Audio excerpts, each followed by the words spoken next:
Hello, everyone, and welcome back to the Monkey Brains podcast. Today, I am Amber. I'm drawing a deviled egg for school. And my name is Okay. Thea also. I'm going to kill you if you keep that up. Hang on. Thank you. That clip is so low audio. It's so quiet. It is so quiet.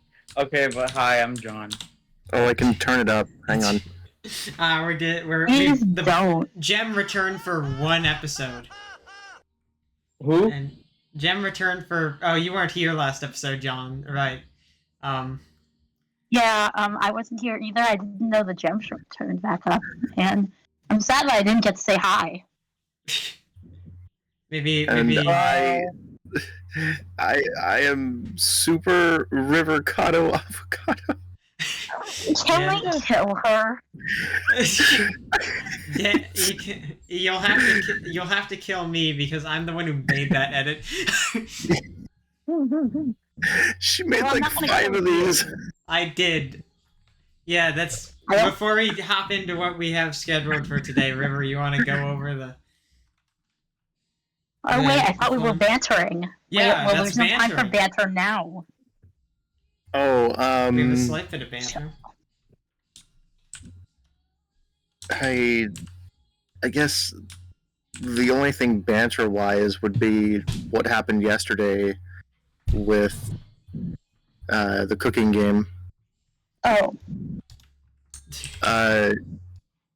Amber, you're much better at telling this story than I am. Okay.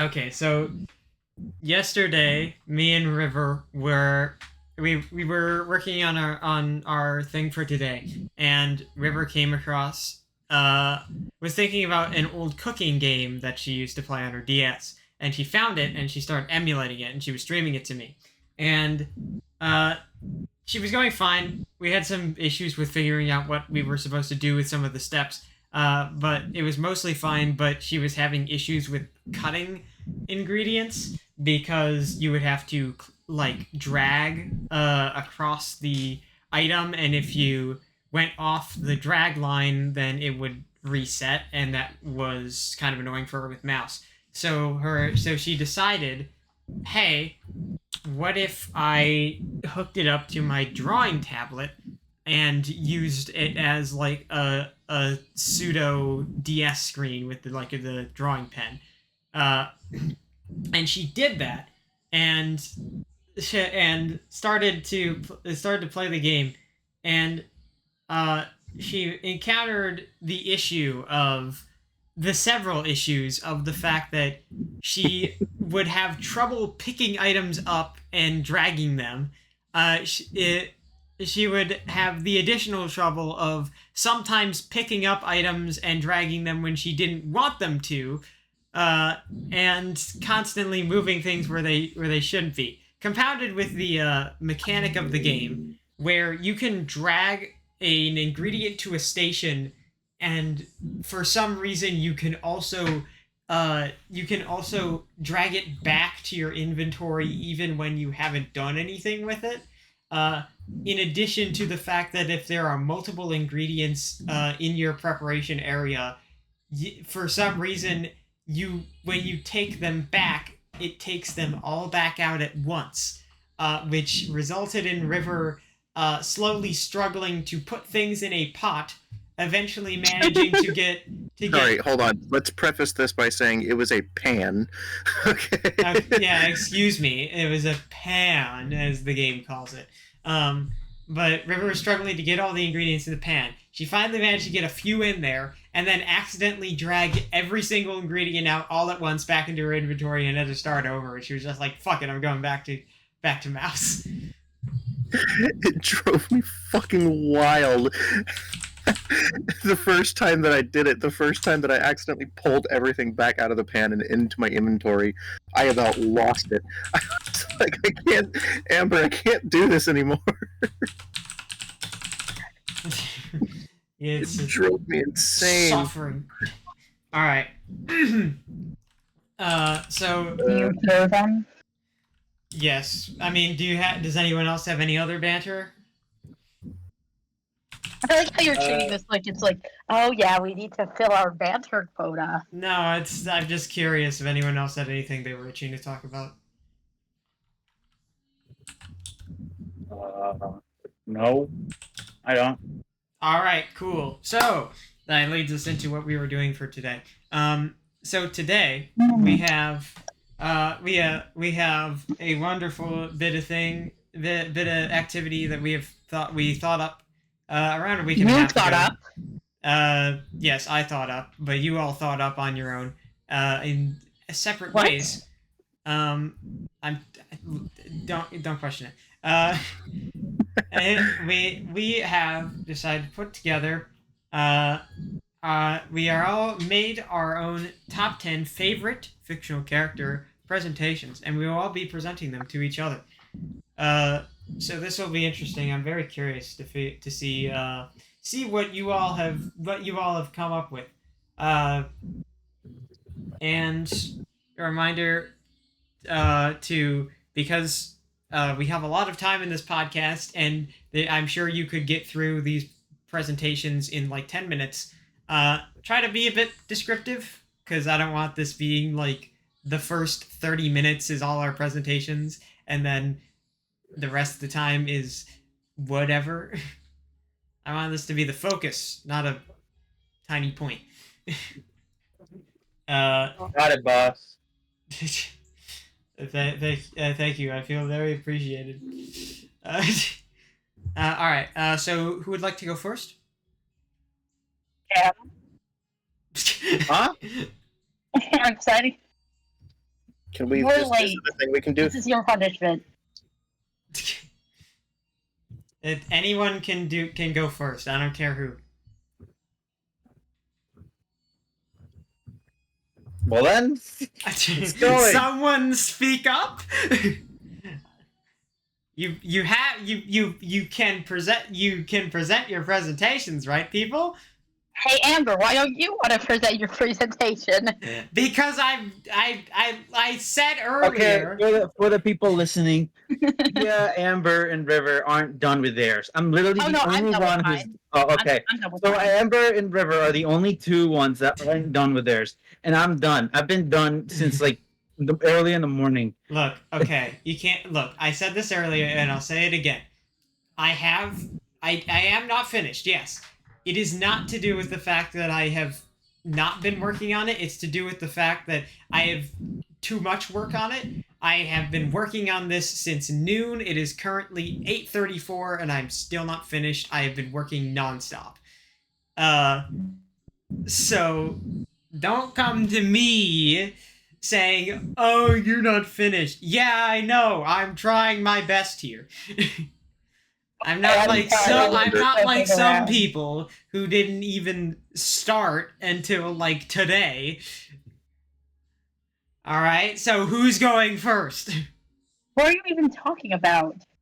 Yeah, you go first. No, Why? no.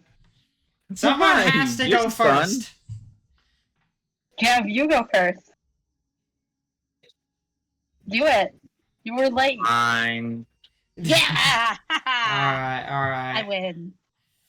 Okay. Thank you, Jem. Also for the listeners. For the record. No, Oh, no, for the listeners here listening to the podcast. If you hear the sounds of keyboard, that's me working on my presentation in the background. If you hear the sounds of people screaming, that's me. And if you hear the sound of, I don't know what to tell you. What? you Sound might of just what? have schizophrenia. The I think sound your of, mic cut out. Sound of. What? Oh! You really it need to sounds make those low. things louder. Yeah, very your quiet. soundboards are very quiet. Yeah. really? Okay. They can't be that quiet. It is Okay, that well- quiet. You're. Never mind. Okay, here we go. All right, I'm ready. let me switch. Let me switch the view on our thing. Whoa! I'm so ready. All right.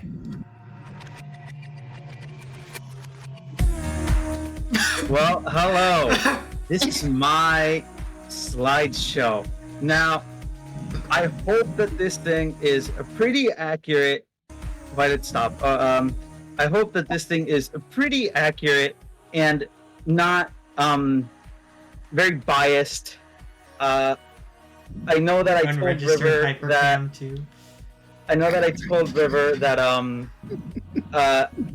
I didn't want it to be very biased towards current things that I like, so I try to grab a little bit out of every character that I can remember from a show or a video game I played.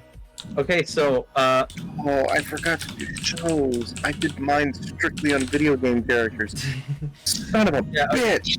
Okay. Okay, so my hang on. I need to switch out some characters. I'm not I even did gonna mine bother. just I've on made video my game list. I'm characters, happy with too. it. I'm not gonna fucking switch anything around last minute. Let's just. Right? I mean, I have a. No, wait, never mind. I don't. I didn't. I haven't show character. all right, so my first character. I'm sorry, but the fact that it moves so slowly gives it. What is It's this? number 10. We're going to Krispy Calamitous. Kreme. Yeah, okay, so my explanation. Okay, and by the way, all the slides don't have any text explaining why. I just put the character and I thought I'll make it up on the fly. So, Calamitous. Honestly, the reason why she's this low is because she's a very much recent character I got introduced to. But I honestly really like the idea of her. I like the one. She's very powerful, so that I like that. One, also the story that she has behind her is very awesome. The idea that she's like cursed and brought upon to this very cool world and is taken under the wing of Yaram. And I know that only Amber understands this, and you two don't understand anything. But I like her as a character. She's very awesome, and the fight was absolutely insane. And her track is even better. Sure, you like her as a character. Mm-hmm. Yeah. What does that mean? See, What do you mean by that? This is why there's only 2 female characters in this list. No, seriously, Robert, what do you mean? Let's just continue. Okay. No, but, I want you to explain yourself. The joke writes itself, yeah. No, it doesn't. No, it doesn't. You have to come on, explain the joke, River. I'm implying that Gem would bang Calamitous. No. Why? No. No. I think you I'm would get pretty like cool. mega herpes. What? Thanks, Amber. Your input is valued. Thanks. You It's Moved not, but 11. thanks. I appreciate the consideration. moved her to 11. Thank you. Okay. Next character. Wait, now you need to do 10th character. Quick. Oh fuck! We need to do Bliss.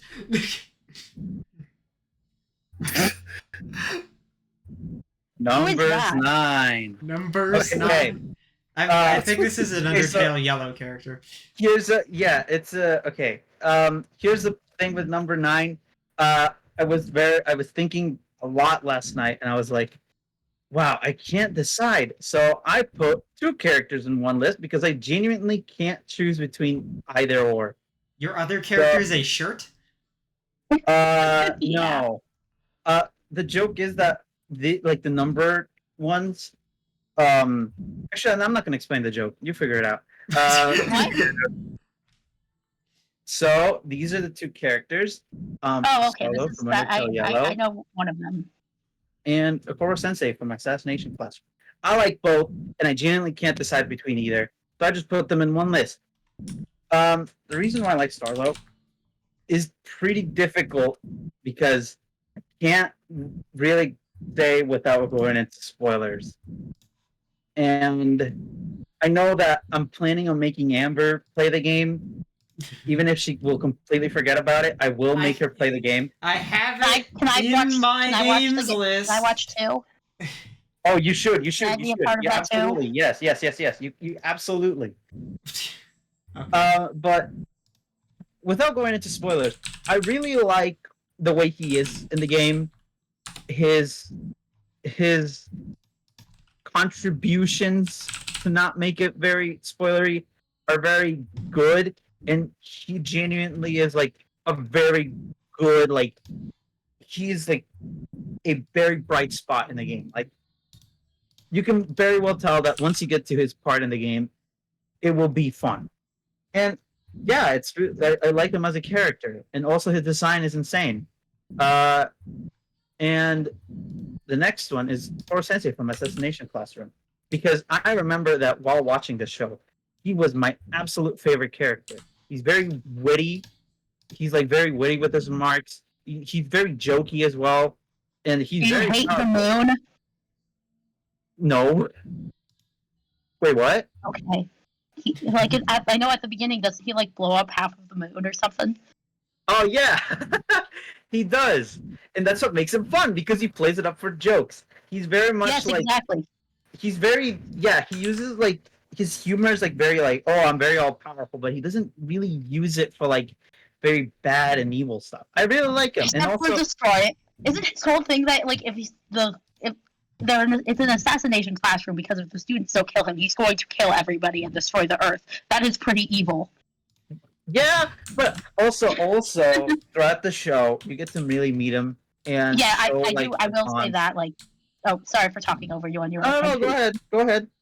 I want to say that like I do joke, but I agree with you like about the like you get to know him. He is a pretty goofy guy. Sometimes you forget that he's going to kill everyone.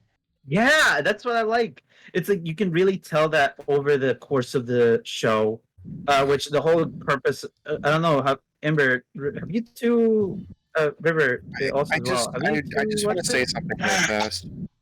Yeah. I'm as we go along, especially with these last three characters, I'm starting to feel like a lot of the characters on my list are not going to be as relatable because they're mostly characters from my past, and I'm afraid that once I get to like certain characters that are like higher in the list, you guys are going to look at these guys and go, "Who?" I mean, No, it's fine. I no, that's it's fine. perfectly fine. I have some Who characters as well. That don't worry. I don't have to explain. That is. But cool. okay, since I'm guessing you two haven't watched it, the whole Yeah, no, I have gimmick not. of the I have show. not. Okay, I the whole have. gimmick of the show is that there's this guy, Toro Sensei, right? The guy at the right. He just shows up out of nowhere and exclaims that if within a certain time frame, if like high school students don't kill him, he's gonna destroy the earth. And from then on, the students are trained to become assassins, to kill him. And you think the premise is gonna be very like dark and difficult, but no, it's actually a very fun show. And the character you really get to explore the characters' relationships and with him, and it's very very fun seeing how and like one of the first episodes they're all against him and they're very wary of him. When to the end, I'm not gonna spoil the end, but it is very heartbreaking what happens. Yes, And I will it's say that. it's very awesome to see him, and he is like at the center stage of the show. Like he is literally the face of the show, and he absolutely sells it. It's comedy, both understanding how the characters feel, and just honestly, also his backstory is pretty good. So His backstory is honestly, pretty wild, I think, because I'm not, like I still don't completely understand. yeah, I also didn't understand How? it fully. I didn't understand it fully, but it kind of just put the pieces enough to me, like oh, Yeah. okay, that makes sense. I do like how we know exactly what we are talking about. And none of us Yeah. know shit. And that's gonna be the entirety of this episode. Well, that's the reason I like both of the characters. And yeah, I will say that my answers are all pretty normal, stock standard answers, but all right. The next character is then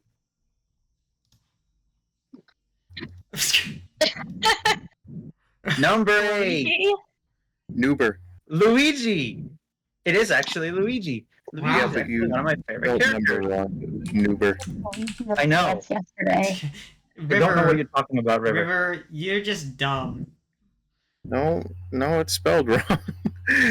No, No, I that's don't know how what you you're talking spell about. Luigi. I don't. Lord. River, I think you're a bit delusional.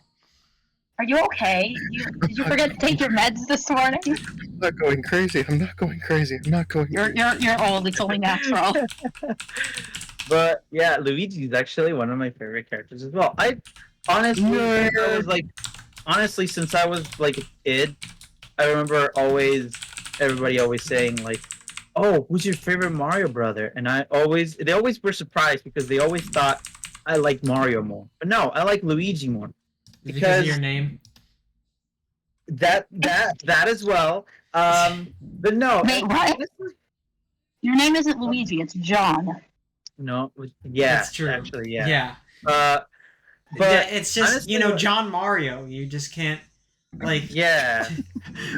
John Mario. Shut the fuck. But I really like Luigi. I always liked him because of Luigi's Mansion, Dark Moon was one of the Yes. first games that I completed on my 3DS, and I loved the game. And I remember love I Dark always Moon. yeah, I always liked Luigi more in the whole Mario series because I feel like out of the two Mario brothers, Luigi was kind of the one that always showed a little bit more emotion. I feel like Mario was always like the happy, cheery guy, Yahoo, you know? But Luigi Yahoo. shows a little bit more. You know, he's sometimes scared, he's sometimes happy. I like the more. I saw a thing recently where someone said Luigi is like very like he's portrayed as kind of a scaredy cat, but at the same time that's to his benefit because whether it's a spider in the bathroom or a super powerful evil entity, he is scared the same amount. Yeah. So he reacts the same to everything, no matter how scary the thing may be. It's the same reaction, which allows him to somehow be more confident than you would think in the face of terrible dangers. Exactly. And that's what Luigi's awesome. Also, people always discredit him, saying like, "Oh, Luigi barely does anything." I know that Mario is very powerful. I mean, he saved galaxies before, but Luigi has also. And there's a level in Luigi's Mansion Dark Moon. Luigi owns a scary house. He does. He actually has it. He actually owns a very small house with a little TV. It's scary. Did Jim say that like he was Luigi, like DV? TV. But yeah, Luigi. What was his name? Oh, yeah, right. He has like a level in Dark Moon where ghosts are like slowly just swarming in the house, and in the level, Egad basically tells Luigi that if he doesn't suck up all the ghosts, the dimension might collapse on itself. And I remember very specifically when I read that as a kid, I was very scared of failing the level because I thought my dimension would collapse too. I can't believe Nintendo would program that. What were they thinking? That's You what I know was. what? I can't blame you. I was very similar in my literalness as a child and my literalness as a Thea now. I don't the blame two you. stages Honestly. of my life have been You always have child to. and Thea. I think I remember after I beat the level, I never played it again because I was scared that if I played it again, I would actually fail and then that would happen. Though I'm glad to say that I played it. I think like a year ago again. I beat the whole game again, and glad to say that the dimension does not collapse if you beat the level. Wait, but did you fail? Did you fail Yes, the level? I did. I did. Oh, okay. Just to check it out, Wow. and yet the dimension does not collapse. It's just Damn a game it. over screen. But yeah, I like Luigi. He's very fun, and I always liked him more. He was always the better Mario brother to me. River, I need to know, how did you think Luigi was spelled? Hmm? She was talking about number before, not Oh. Luigi. Okay. Yeah, I was talking about how he spelled number wrong earlier. I thought you were talking about how It was missing the was B. It about. was boomer. No, I don't know what you're talking about. Yeah, Well- I think we need to get River's eyes checked. Motherfucker. You guys know that I don't have the best eyesight. Don't fucking Yeah, do this. because you're old. I got my eyes checked in, what was it? The beginning of, no, late middle school. Please get your Yeah. eyes checked again. It was, Late middle was- school? That was eons ago. Yeah, I know. late He middle agrees. school. It was, I had like 15/20 or 10/20 vision. The point is, I'm not that good. Wow. My left eye is betraying me. Get some glasses.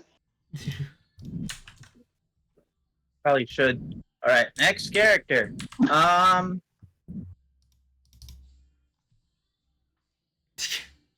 Yeah, Kid Patowski. number 7. Number 7 is Kick Buttowski, Suburban Daredevil. Yes. Loved this guy when I was a kid. I loved him. I remember I used to be obsessed with the show, and my mom actually showed me some pictures. And when I was a kid, my dad got I think it was a ball. I think he actually no, it wasn't a ball. It was like a little plastic like container, and he carved it up and cut it up and basically made Kick's helmet and painted it and everything with a red stripe. And That sounds I cool. remember there's pictures of me as a kid with the helmet on, and he used to be the thing I loved. I remember the show, and I remember the intro. I even remember I think I remember a few, like, now I don't remember everything as well as I did back then, but I still remember some of the episodes. I remember there's an episode where he, like, his friend Gunther needs he needs like more people to come to his family restaurant, and so Kick goes around doing like skate tricks and everything, annoying a lot of people, and like if somehow he gets a Ferris wheel off of like the stand where they put the Ferris wheel, and then everybody just starts swarming him, and then he goes to the family restaurant. They put a giant bowl of like soup, and then they put it up behind a giant fan so that everybody can smell the food, and everybody stops like being mad at him, and then they go back to the restaurant, and then now the restaurant has a bunch of new clients. I remember almost a bunch of other episodes, and I'm still very sad that the show was canceled. But Kick as a character was what defined my childhood. It was always like Disney XD, like, oh wow, this is so rad and cool shows. And Kick just fit the bill. I always remember I remember I hated his brother Brad a lot. Which, looking back, it kind of just looks like Roderick from Diary for a Wimpy Kid. But yeah, I loved him a lot, and I don't think I ever managed to skateboard. I don't think he influenced me that hard, but his whole personality and his raspy voice was always really funny. The only thing that I remember from this show is Kick and Gunther getting into a stunt accident. And Kick goes, "Gunther, are you okay?" And Gunther goes, "Has anybody seen my spleen?" That sounds exactly like something out of the show. I want to pass it. I don't even remember the context of the episode. That's all I remember is Gunther going, "Has anybody seen my spleen?" And I really love it. Yeah, it is a very. I also love Gunter. He really is like the sidekick of like two kids in high school. He really is like the definition of the sidekick.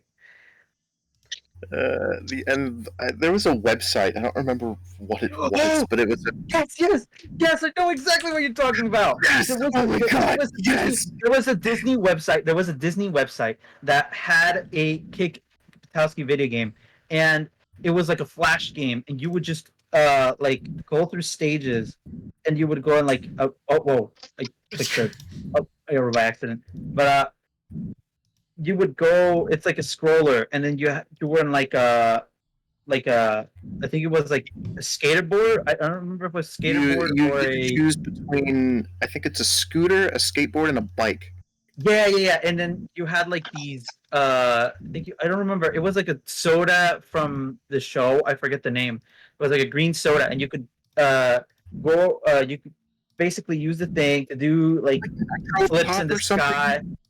Yeah, something like that. And then the more flips you did while in air or like tricks you did, you get more points. And I remember I loved playing that game. I don't think I ever finished it, but I loved it. I actually think I found it I think it was while we were in a call. And I think I found it somewhere in some website. But it's still out there. You can still find the video game. And it doesn't require Flash. So I mean, I yeah. found the soda. Apparently in universe it's called Cheetah Chug. It kind of sounds like it. Yeah. But yeah, I love Kick and the show, and he's one of my favorite characters ever. Next. I don't know. Who on earth you're talking about? But I'm glad you're happy. I'm just here for the ride. Yeah. Yeah. That's I fine. think Amber and I did not say a word throughout that section. I mean, you're gonna have characters you see like out of All of everybody's us are list, gonna there's have, all of us are gonna Yeah, have the a character like character- that. the Not character me. that's like, wait, who? And then the character's like, oh, I know about that character. I know about that character. I get the I mean, reference. I get it. I But doubt that I'll have any characters you do not know. But I am so incredibly happy that I'm not the only person who remembers Kick Batowski. That I was makes- also thinking of putting Randy from Randy Cunningham, Eighth Grade Ninja. yes. But I was like, I don't remember much of him. But he was still awesome. Oh God, Randy Cunningham. God, I watched a lot of that show. And he also when I had was another young. video game in the Disney website. But okay, without keep staying in this one much, I'm gonna continue. Next character, Man. number Man. 6, a guy. the narrator. This is one that's very interesting. Have you guys watched the show? No, I've only seen the character on the front. I have never seen any of Well, them. if you watched, okay, this is the character who no one knows. The show is very fun.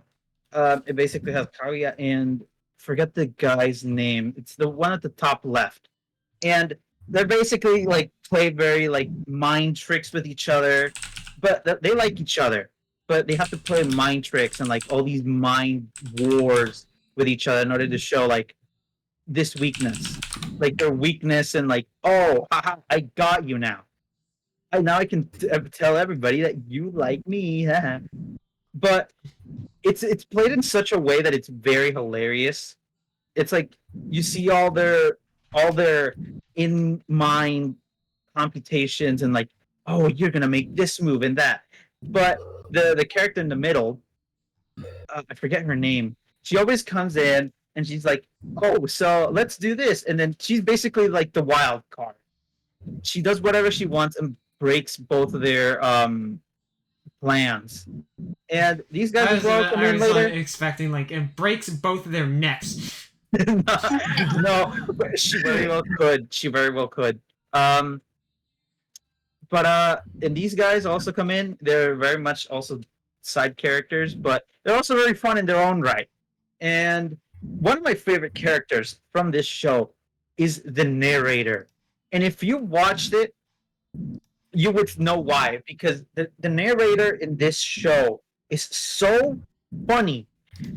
it's like he very well is like I feel like he almost plays a part of the audience surrogate where he will freak out in scenes where you think the audience might freak out, where the tension gets high. He also says, "Oh my god, the tension's so high, I can't believe it." He's very goofy, and I love how the narrator's done in this show.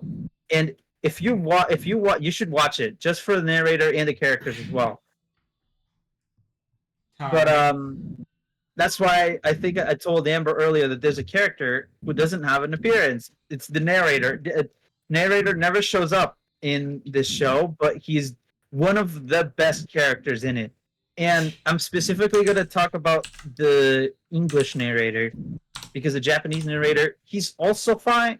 He's also very funny, but in the Japanese version, he's mostly like he over dramatizes things.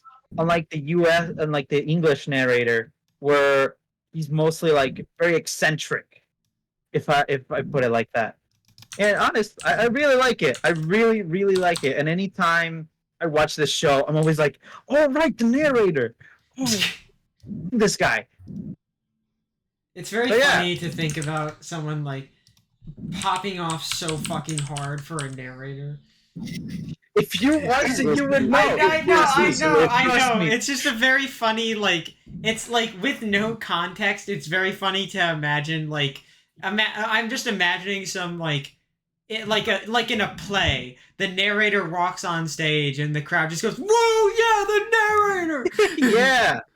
Listen, if you played the Stanley Parable, you'd know. I know. Exactly. I've heard of the narrator in that game. It's also fun. I mean, I know the Stanley Parable. I'm aware that good narrators You should exist. try it if you It's like still narrator. funny.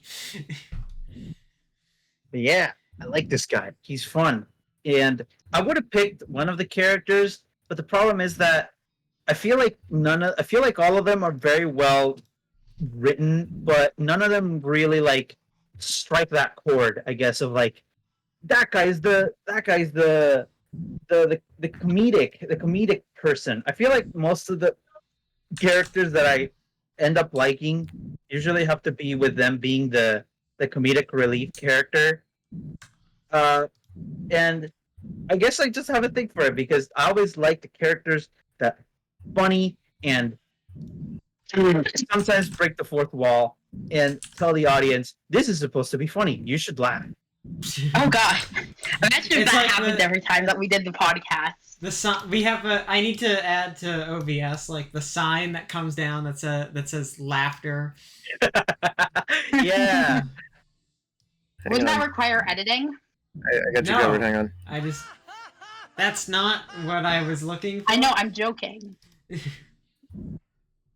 All right, but since the character doesn't really have an image, well, that's as much as I can just tell you to watch the show and look out for the narrator in the English version because he's really funny. Also, the show is really funny without the narrator. Next character is No! number 5. Introducing Not our Mama new Kuma. Kids Meal toys. Oh no, we're going there. Domino's Pizza Yeah. Zimbabwe?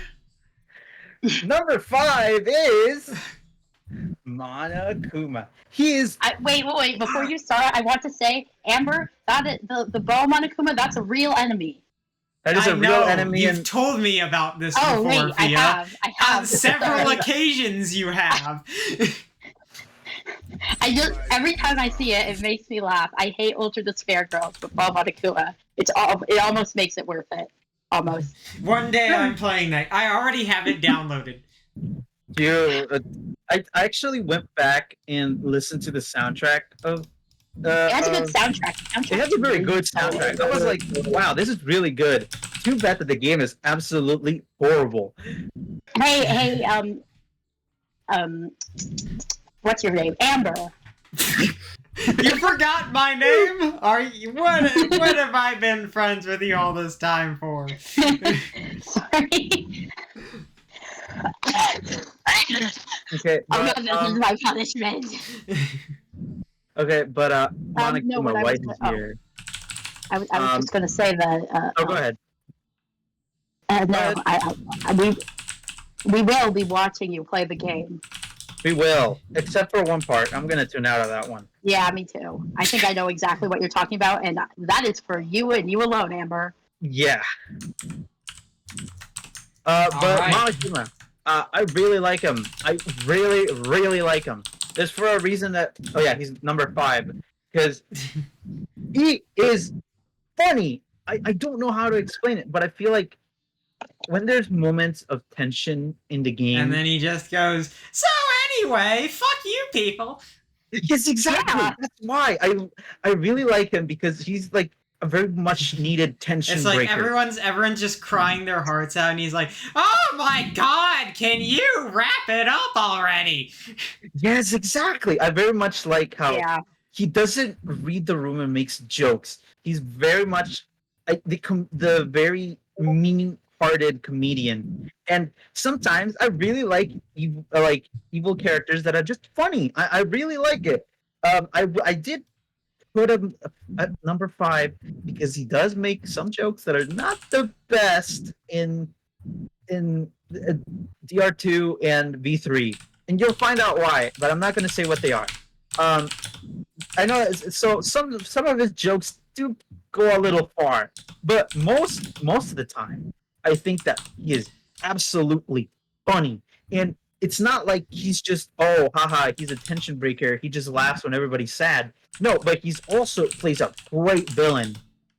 Like you can really start to despise him by like the end of the game or at the beginning of the game. And that's what makes it awesome. You can laugh at him, but you can also hate his guts. And Laugh at him? I think, yeah, River, you Can you are not getting stop? the mileage out of that you think you are. Yeah. okay, you're banned. Kid. Hey, listen, it satisfies me, and that's what matters. It unsatisfies the rest of us. Exactly. But So Well, maybe Yeah. you all are full of. okay, that one finish the is sentence. that one's funny. Oh yeah, I think he's really funny. I really like his design, of course. One of the best designs, I think, probably not of all time, but like of modern day. I feel like he's definitely got one of those designs that's really good.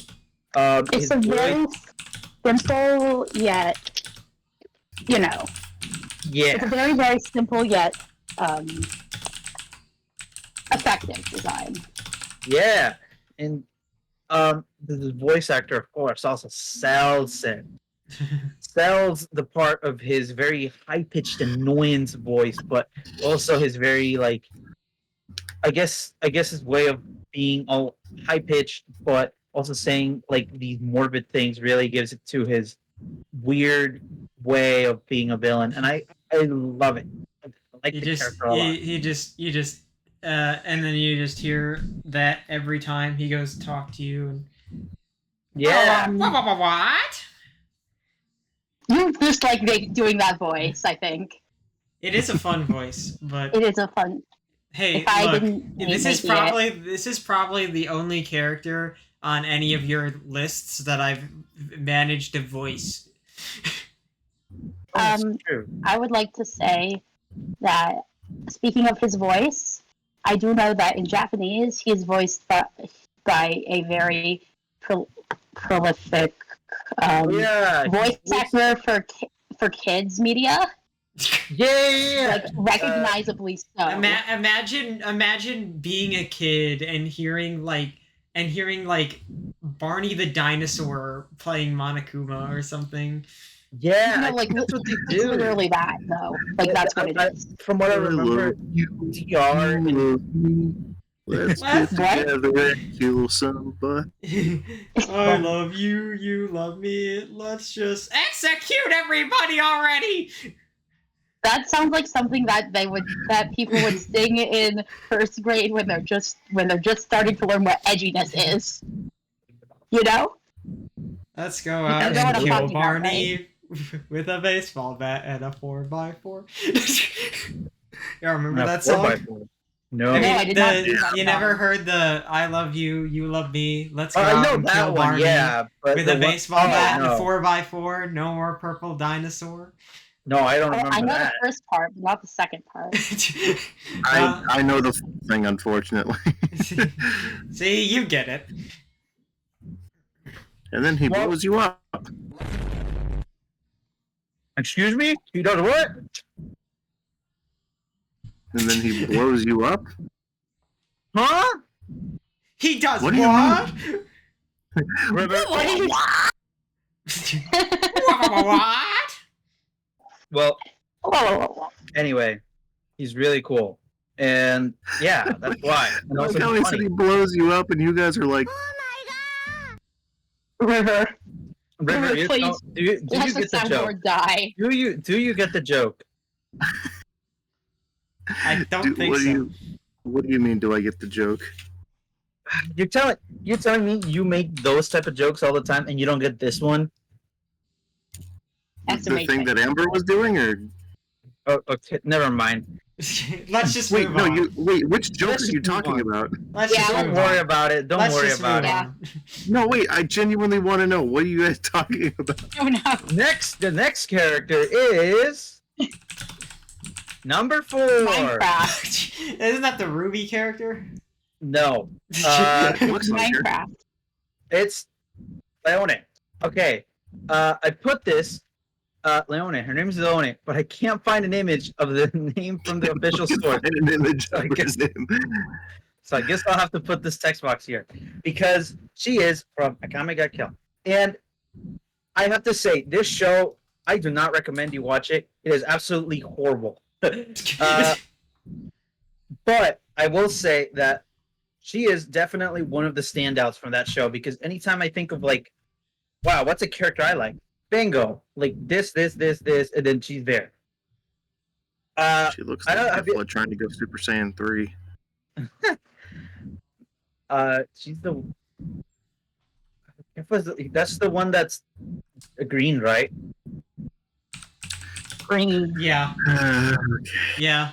It's the green one. I just Okay. put a bottle cap there are on my multiple head. green ones. Yeah, but that's the green one. The girl, the Dragon Ball girl that's green with purple clothes. There you go.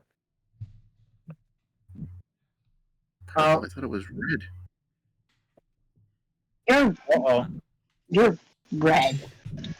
Take that. I am Well- red. I'm super river. Just look at that. Just look at that profile picture. I would rather not. By the way, the reason that my profile looks like this is because Amber made those edits, and I've really wanted to use one for today. So Did you hear after this, I'm the going back news to I my just? normal profile picture. Why would you do that? Because she hasn't No, I'm asking lost River. all semblance of normal. What? Why would I go back to my normal one? Yeah, this is like perfection incarnate. Because I'm not. This is ridiculous. I'm not keeping that photo up there. Come on, come on. No, I spent a lot of time on absolutely those. not. You spent like maybe 10 minutes on each. Well, no, the last two you spent like 30 minutes on, but Well, anyway, back to this. The reason I like her is because she's very laid back in this show. I'm not sure. I'm going to think that none of you have watched this show. Yeah, no. I Okay, don't know what it is. What you're talking. You know what I mean. I get it. But yeah, okay. The whole premise of this one is the government's very corrupt. So there's Wow, like just like real life. yeah, I know. This So this show the- is so relatable. the real life reference. Corrupt So- government, real life reference. The whole joke of it is that the government's very corrupt. So there's like this gang of bandits that go around and they try and overtake the government so that they can kill the corrupt politicians Based? and they can kill the corrupt politicians and make the country for the better because there's a lot of poverty. There's a lot of like really bad trade, really like bad stuff in the black market and such. So these guys' mission is to make it for the better and start taking down official by official until they get all the way to the top. And Leona here is one of the bandits, and along with a few other characters, they have some really funny, very funny relationships and like moments that they have. And I like her the most because you would expect, oh, it's the girl character, and she also has like a tiger stuff. Oh, she's gonna be like the weird character. No, she's super laid back. She's like really laid back, and she also makes jokes with the main character. And I was like, you know what? I kind of like her. She's fun. She's fun to listen to. And you know what? Yeah, she made the list, and I was honestly expecting when I showed this character that River was gonna be like, huh? So you like her, huh? That does sound I like a still River thing to say. Just letting you know. Huh? I still fully stand by my statement. Just throwing that out there. Yeah, Of course. why? Don't die on I this don't hill. understand. This is the hill that I choose to die on. I No one don't can pull me away understand from it. why though. I think River, you need to find better hills. No. I'm unemployed, okay? I am as well. I have a lot of free time on my hands. There's a lot of hills that I choose to die on. This is Maybe you one of should them. read a book. Books are for nerds. Okay. Alright? I think Maybe you River, should. I don't I know. think you should become a nerd. Yeah. I'm just trying to get him a job. Jem, I remember continue. Oh no, that was me quoting something. Don't worry. Okay. Well, I like her. She's fun, and Oh, sure the you reason, Shut You up. shut why- the fuck up. dude, River, if you're gonna keep on doing this, it's just gonna be very difficult for when Amber comes on. Because I'm pretty sure she. Didn't you say your entire list is just female characters? River also said that, for the record. I did say, okay, let me preface. I did say that I felt like my list was going to be comprised of mostly female characters. That did not turn out to be the case, surprisingly. Oh, okay. But I like her, and the only reason why I would have put her. Okay, one.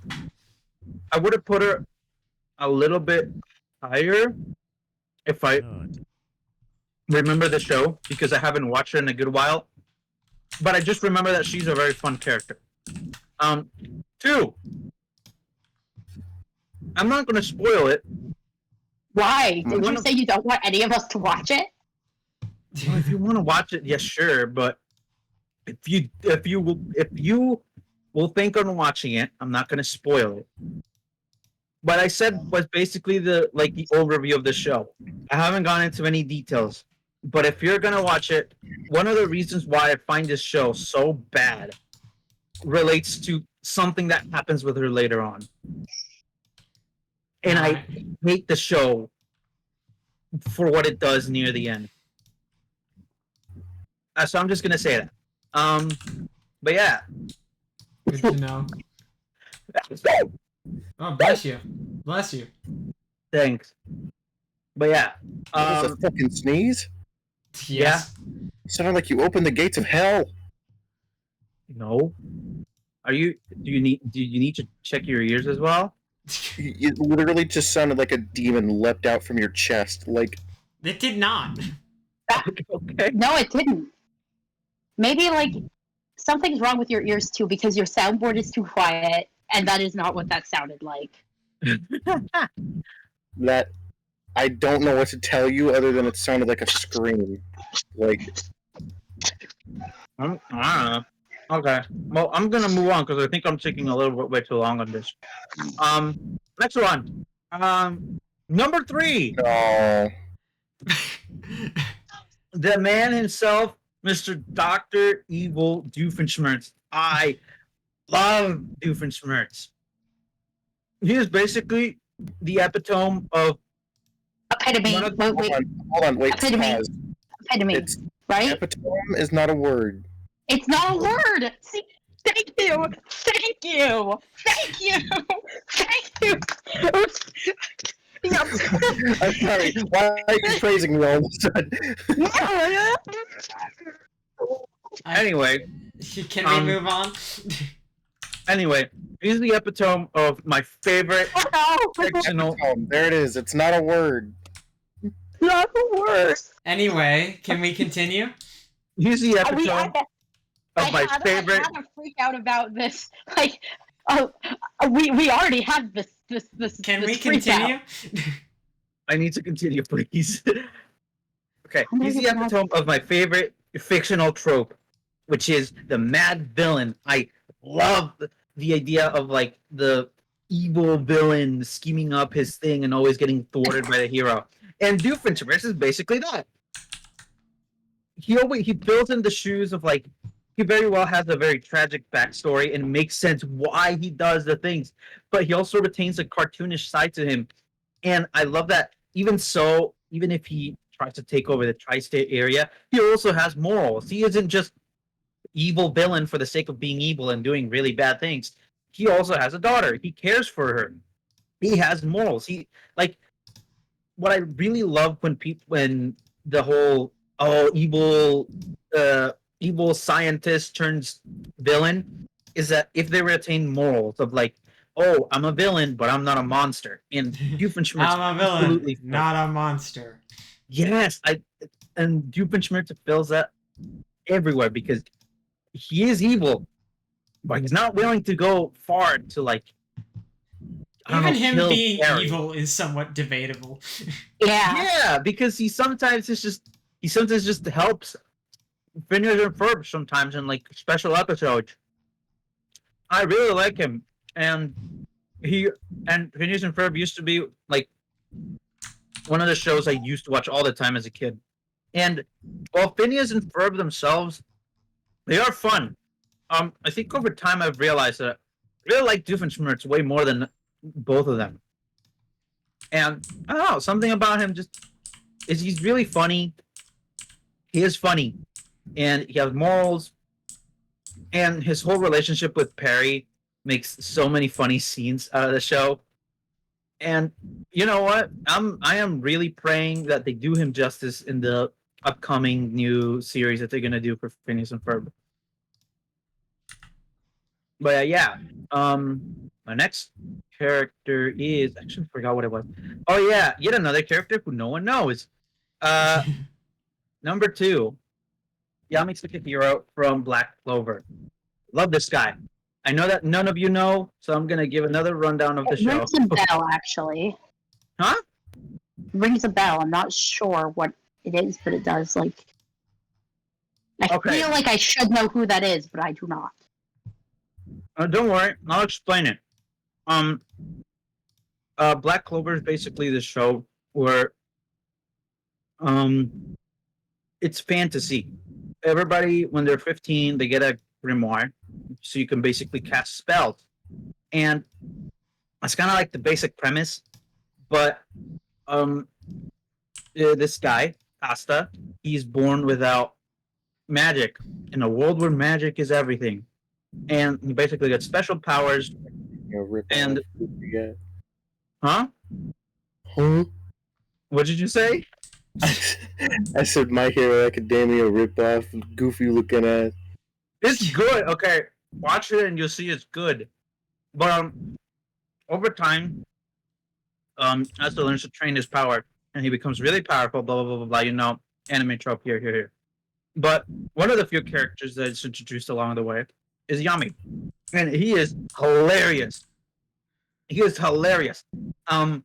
Amber and Fia as well, right? You guys remember the guy in DR2 who always wants to go to the bathroom? Yeah, that I voiced. He kind of is. Yeah, he kind of is like that.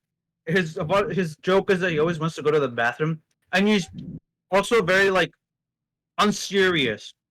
He's very strong in the show, but he's very unserious about it. Like he just makes comments in like I think pretty sure there's like villain that shows up right near I think the middle of the show, and he's about to fight him, and he's doing like his all powerful prep, about to like unleash like a whole big attack, and all he says is like, "Man, you look so weird. Why is your nose like that?" And I love the character. He's really funny, but in moments of direness, he actually does break the whole, oh, it's just a joke. All of it is a joke, and I just want to go to the bathroom and sleep. Um, and he actually also cares for the characters around him. And I don't know, I really like it. He very well embodies the message as well that the show's trying to push, because the whole show has this theme of like, oh, a peasant can be as strong as a person born from royalty, right? And he's a foreigner, so people in the country don't like foreigners. And for him to be this strong really shows that it doesn't matter who you are, you can be strong even if you're born somewhere else. And I really like him as a character. He's both funny, he's serious, and he's also very powerful. And he's awesome. And go watch the show if you haven't, because it's long, but it's funny All right. and good. Next one. Oh yeah, here's my honorable mentions. The ones I I like didn't Nimona manage. there. That's good. Who? Oh, Nimona. Pokemon Yeah. character. Honorary mentions. Reagan. I loved him in Mob Psycho. Oh yeah, Wheatley. that's a good one too. Wheatley. I'll give you about 30 seconds for you to. I can't say that, but this is the part where you die. It's just says, this is the part where you die. You get a title. You get a title thing, an achievement. So funny. Ash Ketchum, specifically him on the X and Y series. Yeah, that's He a good Ash used to be. Ketchum. He used to be. God, I loved him in the X Y series. Lightning McQueen as well. Another honorary mention. When I was a very, very young, like 5 years old or so, I used to love cars, and Lightning McQueen was one of them. I remember my mom tells me always that because I used to stay with my grandparents all the time when I was young. They used to play cars every single day until my granddad actually learned all of the lines in Cars. And I remember I even had rocks that were Lightning McQueen. I don't have them anymore, but I remember that. Another one of my childhood, Ben 10. I remember as well that I had this Ben 10 toy that was just the Omnitrix, and I even brought it to school, and all the kids thought it was cool. Mostly because different times back then, and he's awesome, and I love the original series, or well, the original the series trilogy. Yeah, Nimona, more of a recent one, but I really like her in Pokemon. She's definitely, if not the best rival Pokemon has. And I don't know, I find her really funny, and I really liked her appearances in what's it? Violet and Scarlet. And another one, Theo. Theo, he's the boy. He was really funny in Celeste, especially during that escort mission we have to do in the Mirror Temple. I did not like that escort mission. You But I did do not? like Theo. You did? I don't like. I didn't like that, but I did like Theo a lot. I liked him a lot. That's fair. That's fair. I don't blame you. I remember there was a strawberry in that escort mission that was really annoying to get. Yes. Yet another one, Dr. Robotnik. I feel like he kind of fills in the same ideas as Dr. Doofenshmirtz does. He's like the evil scientist guy. But the reason why he's honorary is because I'm really new to the Sonic franchise, so I don't really know much about him as I do with other characters. I feel like if I were to play a little bit more, understand what he does, I'd probably like him a little bit more and probably put him higher. But since I lack knowledge, well, he's there. Though I do like that he is a father. Like Doofenshmirtz, he has Sage, and I like it. I like that he has that soft side, and that I'm a villain, but I'm not a monster. And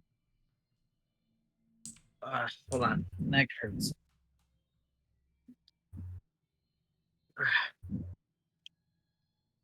Are you guys there? Yes. Yes. Oh, okay. We are here. Don't worry. We didn't leave you. Okay. And for my number one, All right. number one, holy Oh, no. moly!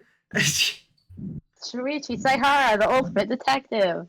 Yes, he is my favorite character.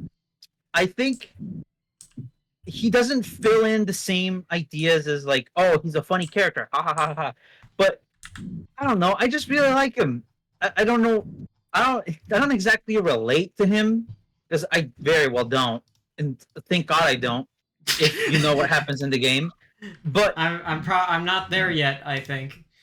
yeah, I'm not gonna say why, but thank God I don't relate to him. But he really is a fun character that I like. He may not be the noisiest or the funniest, but I like his sense of like pushing on, I guess, and also the morals that he has. He's also a very good detective, and I'll say better than Kyoko. And I don't know. Well, He's I'll fun. agree with that. He's fun. He's like a very neutral character that I always feel like if someone says who's my favorite character, it's like bingo, him. Like the first thing that comes off my mind.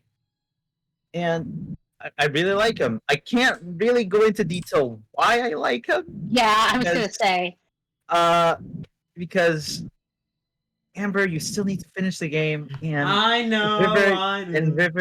and River, you need You to need I to was just finish thought the of first knowing game. the first one. I So just thought somebody.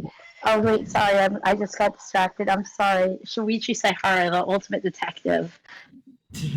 yeah. I'm so Yeah. sorry. My brain is bad. Oh no, you didn't alright. say anything. No, you didn't say anything that spoiled it. But But Jackie, You But- didn't. You he are is my fine, favorite Fia. character. That is your favorite Yeah. character? Whoa. Yes, he is my favorite character, and I like him. And I wish I could go more in detail. But one, I've dragged it on too long, and two, that would be spoilers. So that's my fate. That's the thanks for listening to my ramble. Maybe we'll do another one or something. I don't know. I mean, wait, I wouldn't hold on. imagine much would change if we did another one. Wait, hold on. What is it? What is it? Say the perhaps it's not the end.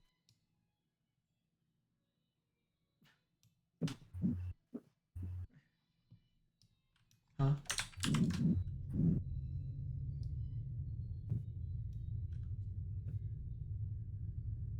What? what's happening? Is it so creepy? I can go next. Alright.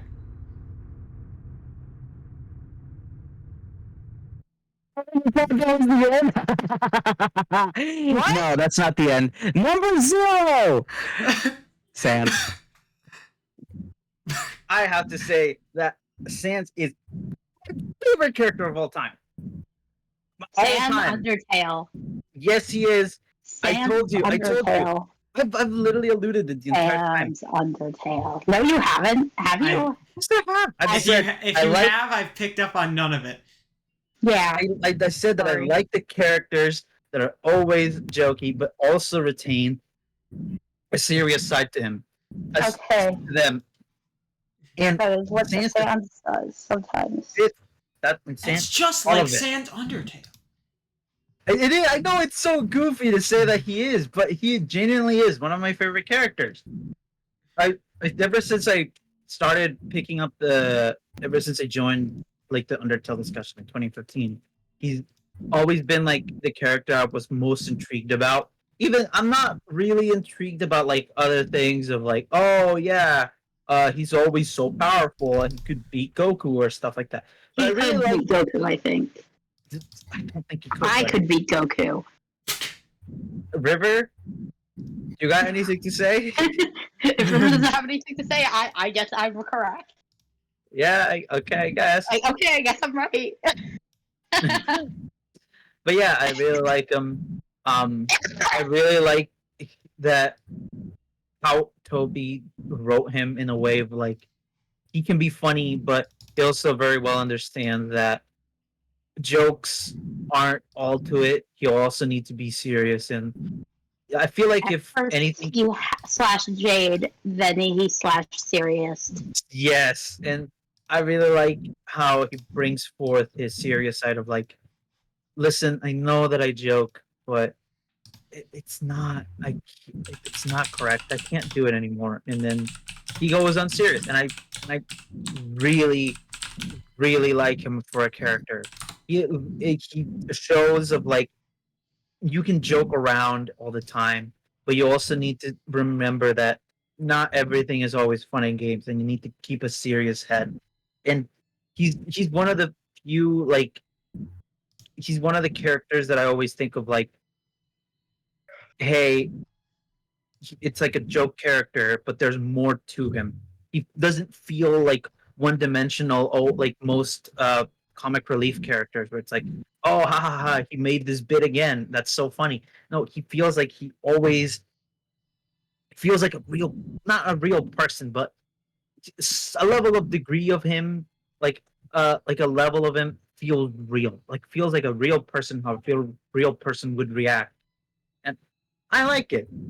And that's why he's one of my favorite characters. And he's also influenced a lot of the characters I've made. And there you go. Fair enough. And that's the slideshow. Hooray! Yay! And Fia said she was going Unless, oh no, I'm kidding. I don't have any more. to. Don't you dare! This has already become a top 11 for killing you. Sorry. Like who's Husky?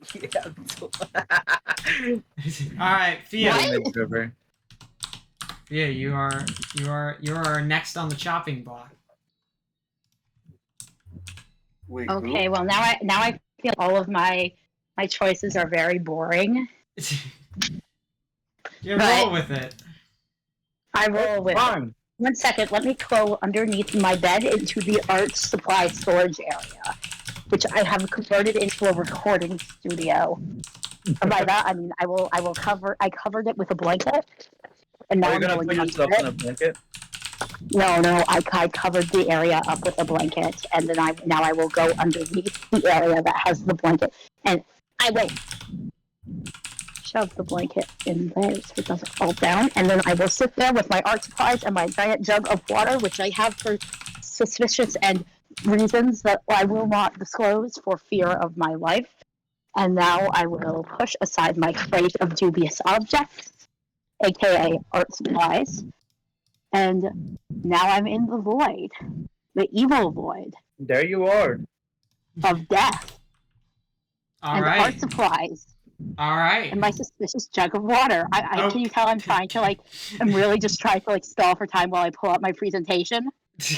Yes.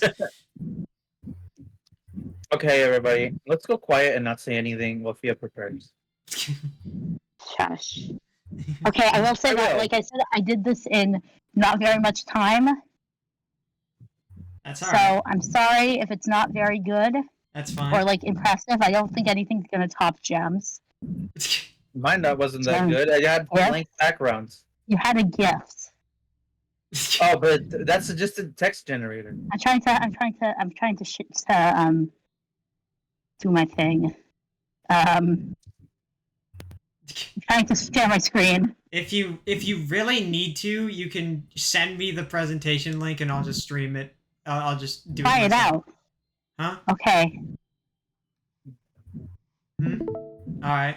Hi. Fia is streaming. My I need to watch. Alright.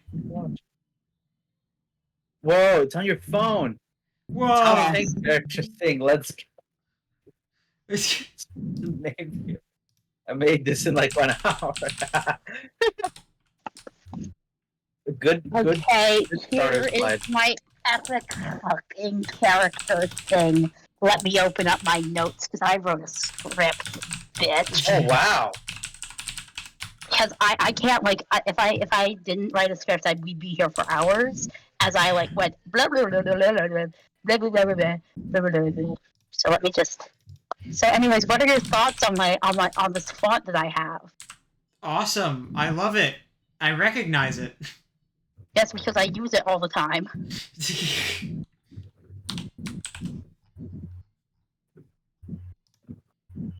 All right. 12,000 years. Were you gonna? Sonic? Yes. Okay. Untitled presentation. I made this an hour. Okay, here's Marina. She is from Animal Crossing. She is a low place because she is a normal type villager who isn't like special dialogue wise compared to the other normal type villagers. But like when I first got New Leaf, she was one of the first animals who moved into my town. And I didn't understand the thing about like how normal type villagers worked, and she was always very nice to me. And it made me very happy, and and I grew attached to her even after learning how like the villager types worked. And she's the only amiibo card I ever bought. I still have it. I still have her amiibo card. I love her very much. That's really all I have to say. I feel like everyone has a favorite Animal Crossing villager, and mine just happened to be one that's really popular. I did not know that when I decided that she was my favorite. My sister's favorite villager is Cranston. Wait, is she really popular? Yeah, apparently. She's like in the top 10 last I checked, which was like in 2020. Wow. Like I said, look up the Cranston Animal Crossing if you want to know that whole thing. Because that's my sister's favorite villager. Wow, he looks like he's staring into my soul. Exactly. Anyways, number 2. Her. River. Lion. A line. River, why aren't you paying attention? River. Pay attention, you know this character. Oh my god, what are we even doing presentations for if you're just gonna not pay attention to him? Do I need to send you to the principal's office, River? And have you expelled. Mr. Electric, send her to the principal's office and have her expelled. Mr. Electric, fry this guy's balls. Okay, but River, you know who this is. I'm the stream like stopped working for me. Give me a second. Oh okay then, yeah, it didn't stop working for me. No, literally, I'm having a hard time. It's not the stream. Wait, yeah, for the initiated, who is she? Line from Ghost Trick. Oh. Wait, the game that you should be playing. Ghost Trick is one of my and has been for years one of my favorite games ever.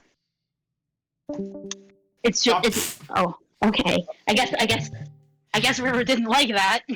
Hang on, wait. I'm sorry. I'm trying to get this stupid stream to work. It's not loading for me. Oh, okay.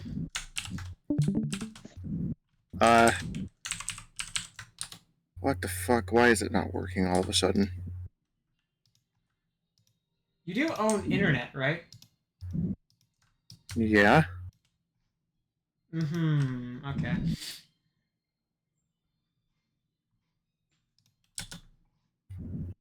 Oh, there it is.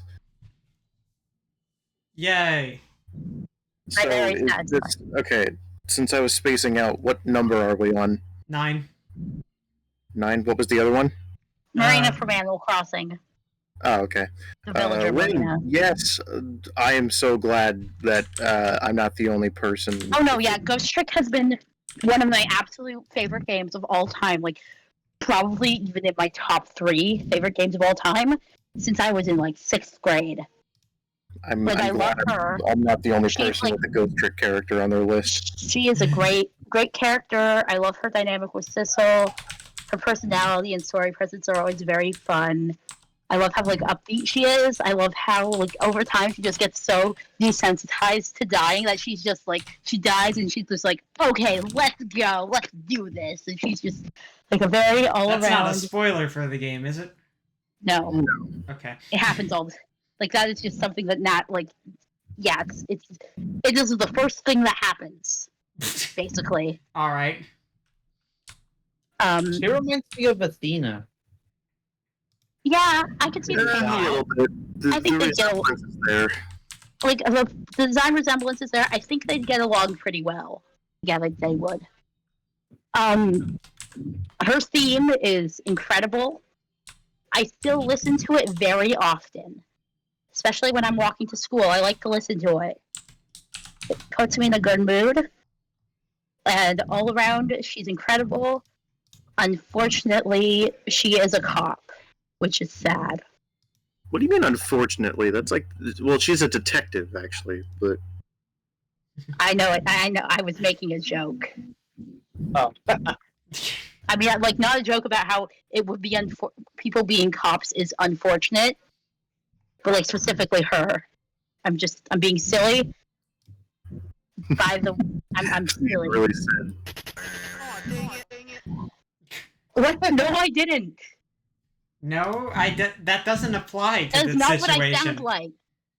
Really? Are you sure about that? Because that's It exactly doesn't. that sounds I like. don't understand what you mean by that sound effect. I did. That did not fit at all.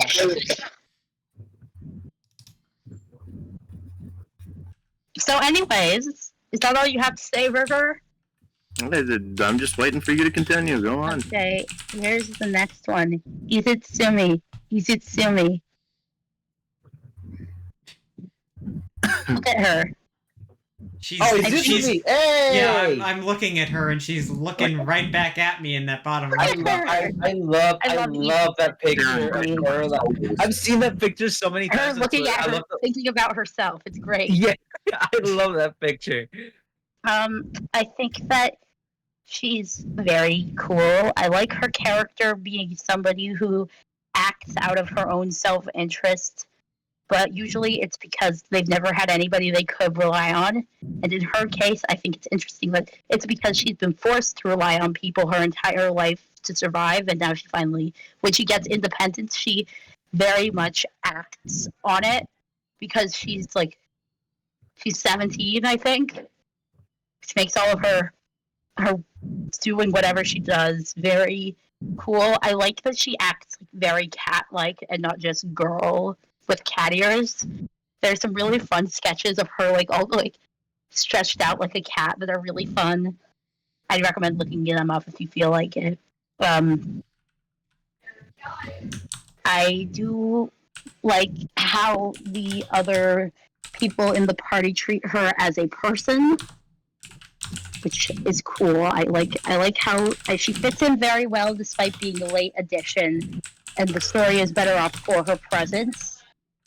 In my script, it just says cat space girl. Period. Also looks like you're Sona a lot. I guess. I guess. I guess. Sure. It's getting out of hand. Now there's two of them. Shut up. There's already another cat girl here. Yes. Anyways, Francisco Valcarra. Yeah. I just noticed that the little images are overlapping. I would have changed that, but I didn't because I didn't want to, and just noticed it. Anyways, I don't know how to put it into words. She has really good character development, but while not feeling like she completely ever changes as a character. She progresses in a character sense, but her personality remains the same, and I love her for it.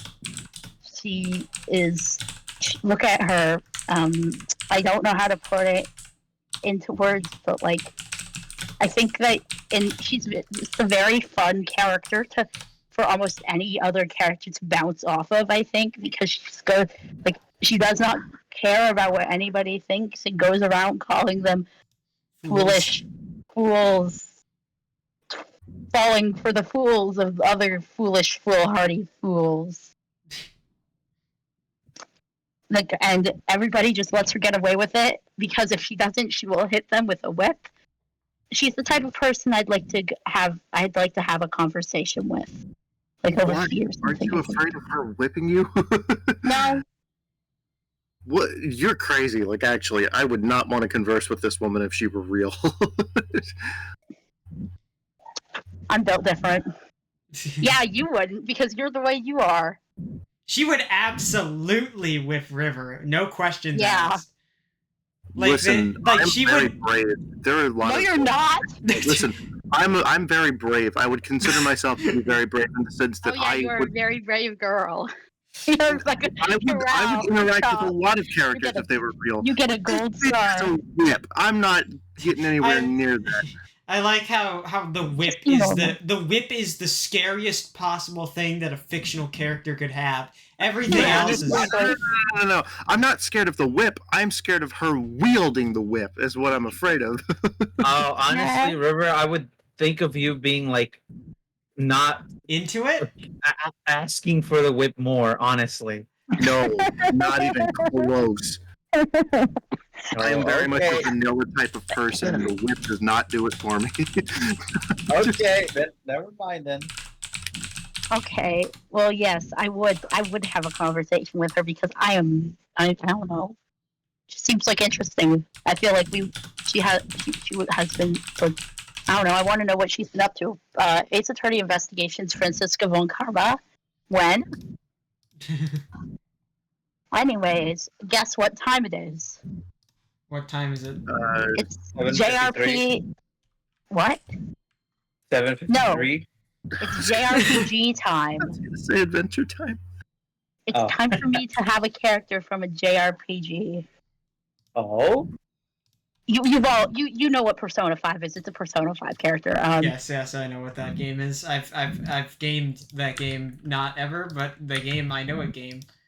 Yeah, anyways. Boop. I really like this guy. He is the funniest guy. He's just an enigma. I'm pretty sure he's autistic.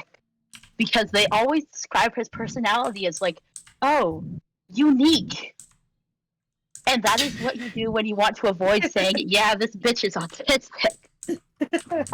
He's I a think- little unique, pat. Exactly. Like they're like once he does like something and they're like, oh wow, he's just on a different wavelength than all of us. It's like, yes, the wavelength of being autistic.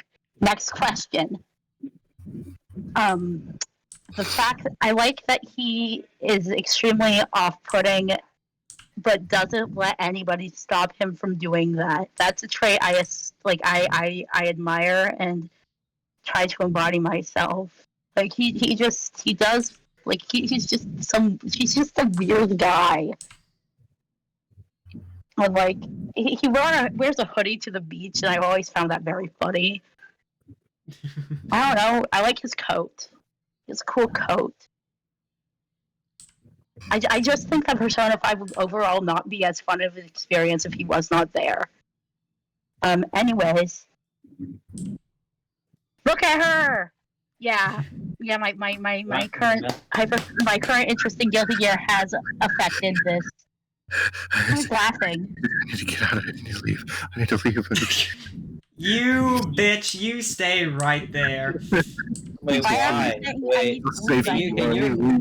can you explain the joke for the one that doesn't I play don't the game?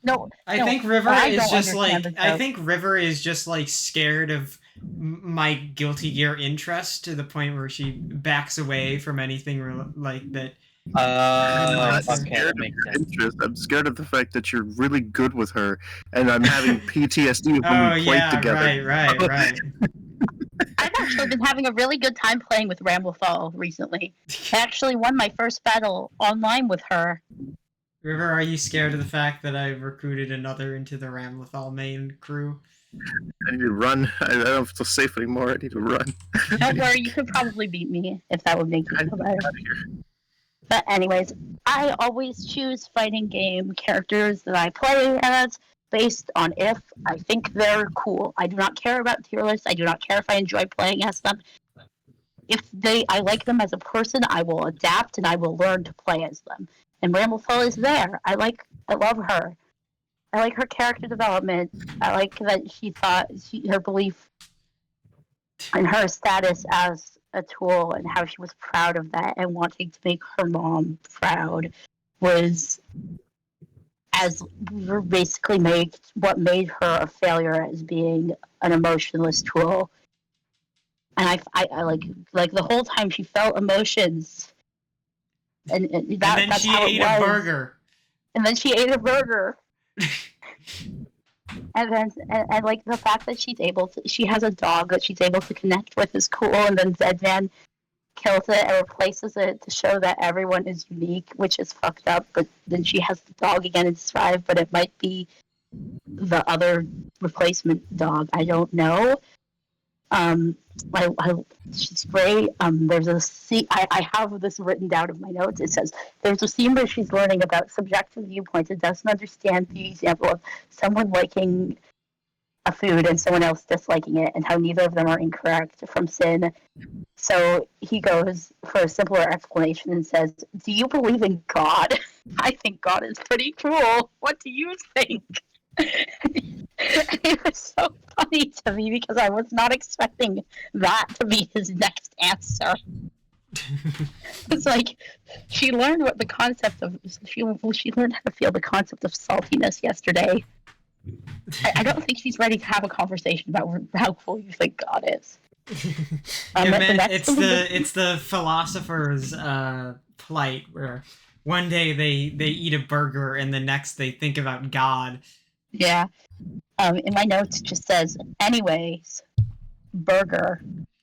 And then my notes end. Anyways, so Ramblefell Valentine, very cool. All right. Look, it's Act. Look, everybody, look at them. It's green. Look at them. They're green. Okay. So, basically... Red, blue, and everyone, green. They're the RGB. Basically, their whole thing, non-binary DJ Octopus Delinquent who escaped from an underground to perform music but ended up turning into a zombie. And they're just really chill as fuck. And they originally weren't even going... They were a band character. You can see their little like band album. And they originally weren't even going to exist. But then somebody was like, we should make some character to do the music. To represent the music, and so they made them up. Originally, they used she/her pronouns, and so that leads me to believe that being zombified inflicted the worst fate upon them that anybody could ever experience. Being transgender? No, I was gonna say being cisgender, because when they got zombified, now they go by they them pronouns. I like how yeah. I feel and like I can tell like you're reading from your notes, right? I just want to No. Most of this is ad libs. My notes are just bullet points. Fair enough. I can tell like I can kind of I can you're talking slower than normal, so I can tell you're not just rambling about Splatoon lore like you would. Listen, I made this list, so I didn't do that. I made these notes so that, because if I wouldn't, I would be like, so anyways, there's this thing, and it's called the deep sea metro, and every time in the deep sea metro, there's this thing called don't start rambling as an example to show why you didn't ramble. Exactly. Anyways, they just kind of chill in an elevator the whole time. And they're like, oh no, I can't fight. My arm is hurt. And then their arm gets healed, and they're like, oh no, I can't fight. If I don't stay in this elevator, all of you will be trapped on this floor forever. So they get out of doing work, and that's something I aspire to do as well. Good for them. I love them. I'm so happy that they're doing well. Boop. Okay. Gem. Yuri. Oh, hey! She's here. Honestly, Yeah. no, yeah, this makes sense. This makes sense. I see it. I see why you would put her here. Look. Yuri. Yuri. Very much so. They are very. Anyways, I put in my notes, so there's a Danganronpa character, so I can't get into all the reasons I like her, but mainly lots of them come down to the fact that she's the only good neurodivergent character that Kodaka has ever written, I think. Which is that she is extremely autistic coded, and it feels extremely intentional. And at one point, she was one of the only real autistic coded characters I knew about, and so she meant a lot to me. And all of her, like, even like through Danganronpa 3, which is not probably my least favorite game, which isn't saying much because there are only 3 games.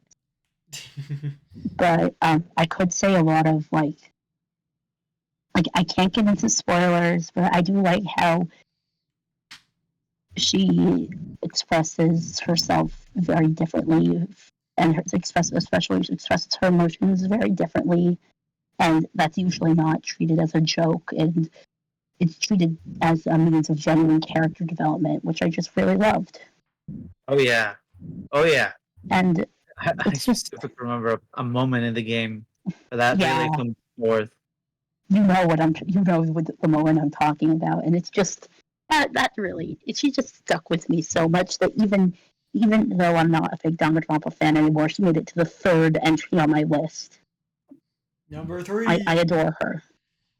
Oh wait, yeah, V3, the 3rd one. Anyways, hey River, Yeah. guess what? It's Guilty Gear time again. Oh Look, it's Faust. no. Okay, I actually like Faust. Yeah. Ah, sweet relief. He's so goofy. I love him. Yeah, What the exactly. fuck See? is his problem? I love seeing in the top right. What the fuck is his problem? Yeah, Shem, do you know what his whole deal is? No, I just know that he has a bag on his head. How'd you figure that out? I don't know. Took me a while to guys, get here. the teacher assistant is coming around doing room checks. All right. Oh, do you need to get off? No, I do not need to get off, but I do need to, like, in a second I will, like, throw off my headphones and, like, run outside and be like, yep, I'm here. Or maybe I can just, like, yell out, yep, I'm here. I hope maybe that'll work. So, It's fine. just wait. That shouldn't take too long anyway. Hello, I'm here.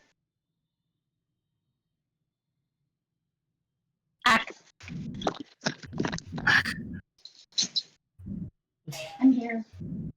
Good night. I think Fia is here. I am here. Good night. Okay, so basically, his whole thing was that he was a doctor and he was really good at his job.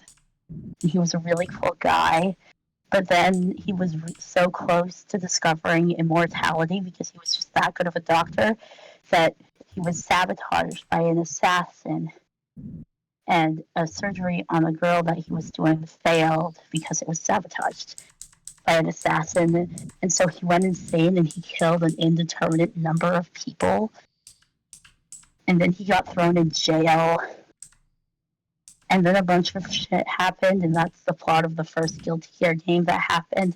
And then he regained his sanity and put a paper bag on his head and started doing whatever the fuck that in the corner is, like somebody who regained their sanity would do. Yeah. I see. He has a good. He come on. He doesn't look like. If you Like, were the thing about- sane, you would be goofy. Exactly.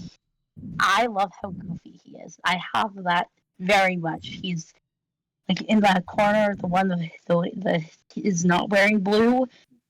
That's kind of the era where he just kind of did goofy things. He walks through doors.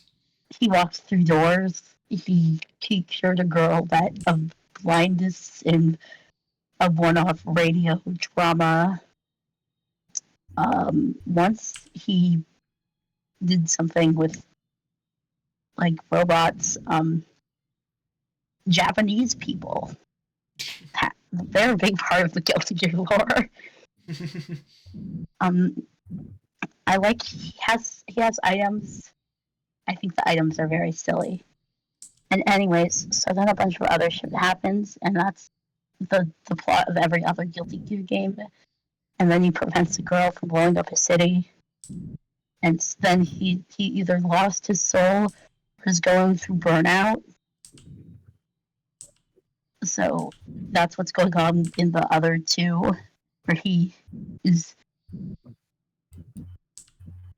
doing something. That he is. I don't know what he's up to. I hope he appears in the anime because he's like my favorite Guilty Gear character. I think that I like the move where he takes the scalpel and stabs someone with it, and then you can throw them away. You mean the fishing rod move? Yeah. I like how his moveset is still silly. He sold his sanity for the new Nikes. True. Look at his shoes. Look at those kicks. Just look at look at his sick kicks. Anyways, I hope he gets better soon. Okay, number 1. Drum roll.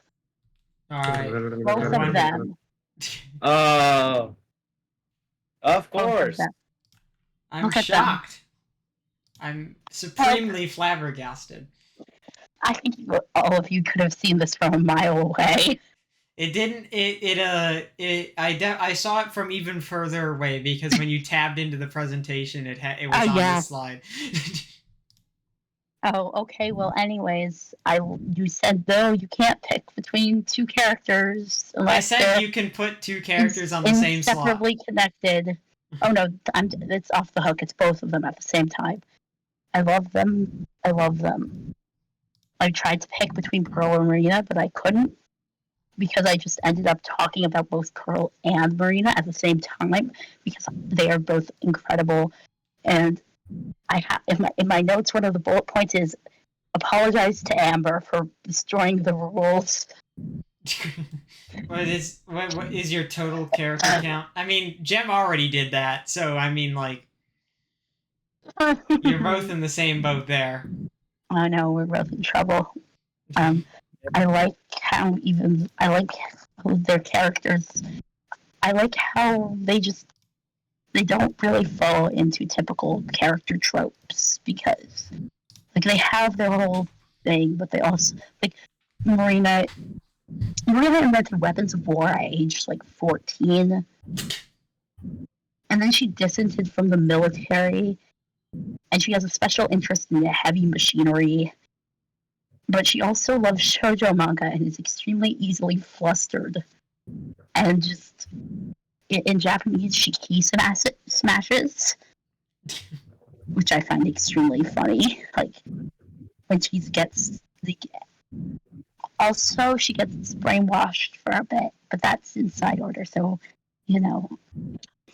And I like how Pearl. Even normally, I would hate Pearl because she's like a rich girl nepo baby, and I don't like that. But I say that specifically thing. I do not hate her. She's like 4 feet tall. But like, despite being some random rich girl who I would normally hate, she's actually a nice person, and she likes punk rock and used to do some metal stuff, and it did not sell well. She's canonically said numerous swear words. Once I saw somebody do a dialogue thing where they replaced some of her dialogue with swear words, and I just didn't notice the thing because it fits so naturally into her dialogue. I do enjoy how even though they have such fun banter, but they're always so like they always still get back to having emotional moments, and they love each other very much, and I love them very much, and they deserve the world. Lesbians. The end. Yay. Yay, there you go. Hooray. And it is. So, I guess I'll go next. all right, go Yeah, it's gonna ahead. be the last one. Yeah, I'm the last one.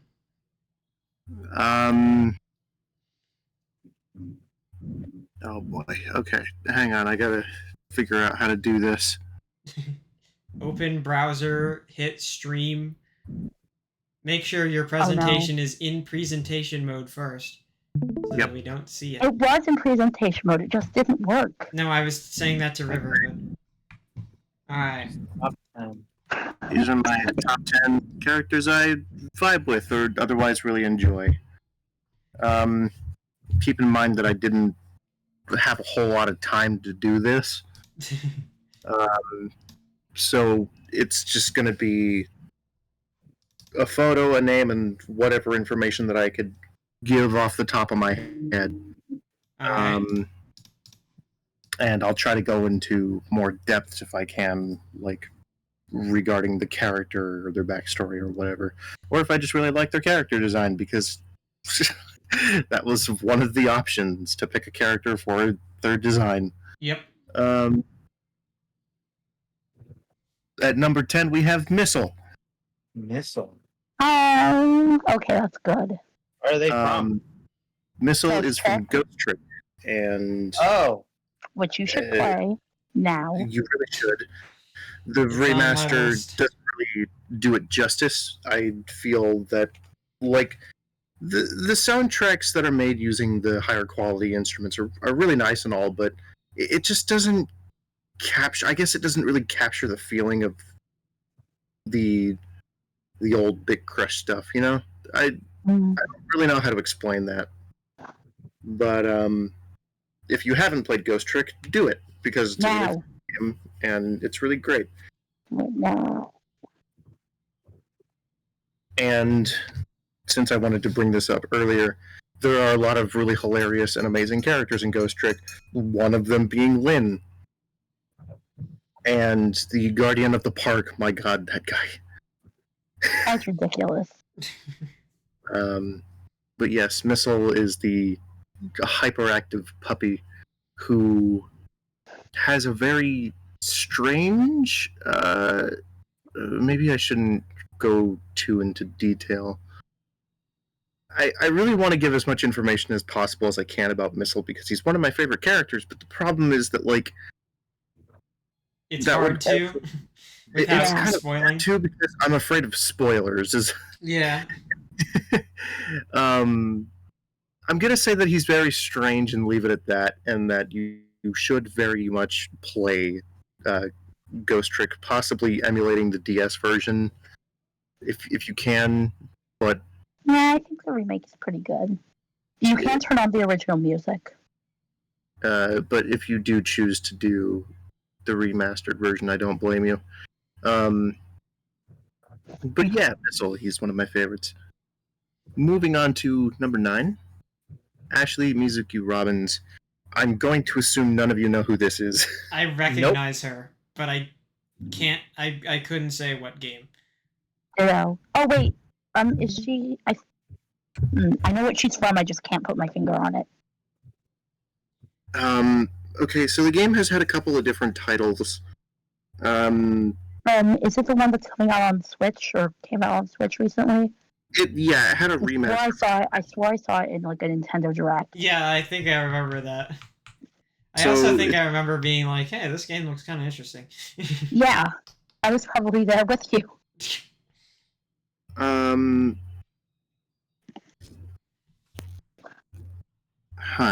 Okay. So the game that she's from is called Another Code: Two Memories. Yeah, Which I I could've remember that. Oh yeah, that's it. I could have sworn went by another name. There's Another Code Recollection. Anyways, the DS version, I really love the original DS version because it's really good. They changed a lot of the gameplay aspects for the remaster on the Switch, and I played the demo for it, and it is just not good. Damn. Everything moves, everything feels all clunky and slow, and it's just It's if you're going to play another code, play the DS version. It's so much better. All right, And keep that in mind. I think the biggest reason that I vibe with this character is that she's just so chill. She's very her personality is just very like the expressions on her face are like very minimal because it constantly looks like she's in a state of like, oh, what's that over there? Mysterious. She's not just not all there 100% of the time, but a lot is going through her head. She's very vocal about like, you know, what she's thinking about, but she just doesn't. She's not very expressive. But towards the end of the game, she. Thank you, phone. She does get more like in touch with her emotions towards the end of the game, and her I don't want to say like cracking under pressure, but just the things that she goes through is a lot for a person to go through in a lifetime, you know, and she makes that very transparent at the end of the game. Anyhow, DS version good, Switch version bad. Play the DS version. Also, it's a really good puzzle game. So yeah. This one I feel is pretty self-explanatory. Aerith Gainsborough from Final Fantasy. Oh. Is it? Oh, you like her, River. Yeah, River. Yeah, in do this- you like? Do you not- like? not- Oh, no, but you like her, River. You Yeah, you you like do. her. Yes, you do. She's an okay character at Yeah, best. you But you her. like her, don't you? You want to do That's why certain she's on things the to her, list. River. No, Because she not is a those- female. Yeah. Because she happens to be female and also on your list. Exactly. because she's on my list doesn't mean I want to bang her. Anyhow. Tell that to Jem.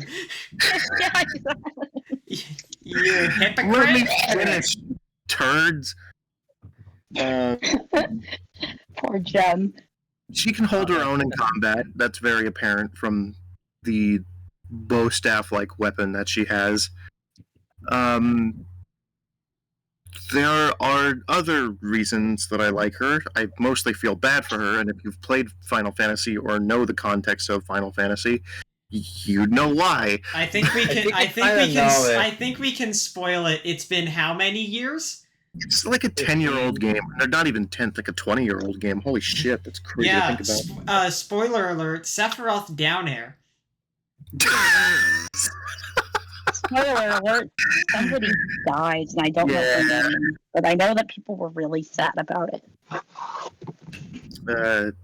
Essentially, yes, Sephiroth down air was the.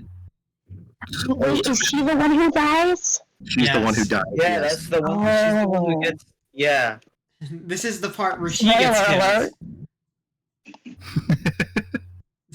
Yeah, This is- sorry to those people who never played Final Fantasy VII and also never existed in the internet ever.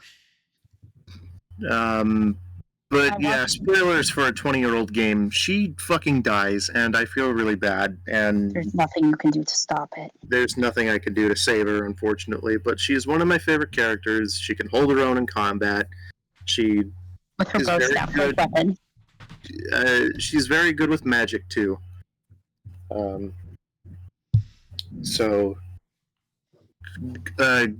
good combatist, good mage, and overall awesome personality.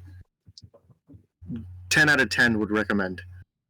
Would recommend for what, River? Yeah. Yeah, what would you recommend her for, River? Keeping her in your party, you fucking horn dogs. Look who's talking here. We're only saying this because we're making fun of you. He thought something. Anyway, He thought something kettle. I don't remember what it goes. Without calling the kettle black. All you guys want to hear me say is something, something. I'd bang her. Something, something. Yes. No, not really. But like, you would. I'm not saying that I would, but but I wouldn't. You would. I'm not saying that I would, but I wouldn't. What? There are some. I'm looking at her coat, and I'm realizing now that it's red, and I swear it's always been brown. What? Anyways, Are you? I'm pretty I sure think again. you are Get your colorblind. eyes checked, my guy. Yeah, well, we all know that, but I can't see very with red obviously well. red. Go get your eyes checked, please. I think you're going to need to start wearing those chained glasses that old people wear, so they're always hanging around their neck. Now you really be Granny River. Yeah. You need like the librarian, like The half, librarian. the librarian, like half circle glasses. Librarian look. Can someone formally requesting a drawing of my Sona? Formally with requesting the you to glasses? shut up. Do I on can't your tab next- into Discord because I'm afraid of exiting out of. No, it won't. It won't exit out of the presentation. Don't worry. Okay, well, As long as you alt tab, it'll be fine. if I alt tab, Yeah. okay. I did not. There you go. Hooray! I'm glad to hear that again. Shall we continue? Yes. From the same franchise, Zach Fair. Damn, he ripped Oh, off I know Cloud. him. Yeah, that's the guy that looks like Cloud but has black hair. That's what I know him for. Okay. The biggest reason that I love Zach Fair is that I played Final Fantasy VII Crisis Core, and he's just he's so goofy. He's so fucking, like, he's so silly, but he's also, like, very good at what he does combat-wise. But he's just so fucking, like, it's just, I don't know how to describe him other than he's fucking hilarious. And also, how old is Crisis Core? I'm kind of worried about spoilers. I think Probably gonna be an old game. I feel like anyone who I feel like there's not like it probably released somewhere around the same time, and if someone is caring about Final Fantasy spoilers, they're caring about that. If they're not, they don't give a fuck. Okay, well, this game was released in 2007. So, The year I did The crime. year. The year, the year I did crime. 3 years after I was born. I guess it's okay to do spoilers for a Yeah. friggin', what is Yeah. it, 16-year-old game now? Or 18-year-old game? All right. Spoiler alert, but also kind of not really. You don't have to. Just say it. Cloud fucking dies. Oh wait, for real? That's why Zach has the Buster Sword. Cloud in the heavens. Hey, He's why in did he die? How did he die? Who killed him? Why? Enemy named Genesis. Oh, Like the Smash And- tournament? What? like the Bible? Because, I mean, okay. Funny thing about Genesis, now that you mentioned the Bible, I just want to go on a small tangent real fast. Because Genesis, the character, the idea behind Cloud, Zack, and Zack's boss, what's his name? Bob. Mm, Don't Bob. confuse me. Don't confuse me right now. What the fuck is his name? It's on the tip of my tongue. I'll remember it later. Can I call him Well, Bob? not really a boss, more like a mentor. Fungus. They work for the company of Soldier, and these guys are made to be killing machines, basically, like superhumans, and they're supposed to be in like top physical condition constantly, and the character Genesis worked, I believe, under Soldier for like the longest time, and then I don't remember what led him to be a bad guy, but he started quoting this book. I don't remember the name of the book, but he takes phrases and bits and pieces of this book and is quoting them constantly. And every time one of these characters goes to visit him, they're like, "Oh, you've been reading that fucking book again." They're always teasing him about it, but he's treating this book like it's some sort of fucking Bible or something, like, because he's constantly referencing the book, and I don't even know like why I started talking. I think it was just because Fia mentioned Bible. Anyhow, Cloud fucking dies, and before he does, like, eventually pass on, goes to. I don't remember if. I think Zach went to go pay Cloud's. Was it Cloud's mother? Condolences, and finds the sword propped up against the. Finds the sword propped up against a wall. And So wait, why does he have the sword now? so Zach takes the sword with him, and I think he does it to honor Cloud, but me thinks that also he would probably be dead if he didn't have this sword, because the sword that he has prior to the Buster Sword is a weak little thing. It's a very not good sword. But Zach Fair, goofy personality, and if you leave him idle long enough, he'll just start exercising. And there's like a whole mini game where you have to push buttons at the right time to get him to exercise. So, very weird character, and also very weird mini games for this character. But it contributes to him being goofy, and also is a nice way of showing like how dedicated he is to being in, tip-top shape.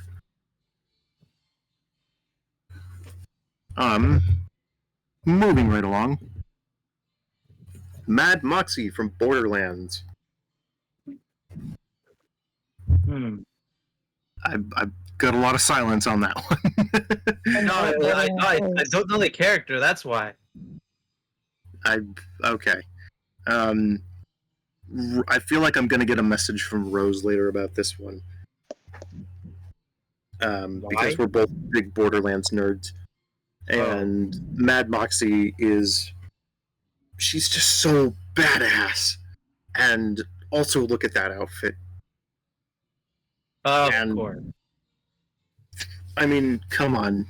At least now you guys get to hear me say something, smash Moxie, something. I did just All right. say that. I knew it! Fine, I'll give you this one. Hi, I just came back from the bathroom. I would have said something about Mad Moxie because I recognize her because I put her on the Kiss Mary Kill, but I was in the bathroom. Were you taking a goose deuce? No. What kind of question is that? Jesus Christ. You're gonna need to ask Amber for context. She doesn't know. No, I don't. Sorry.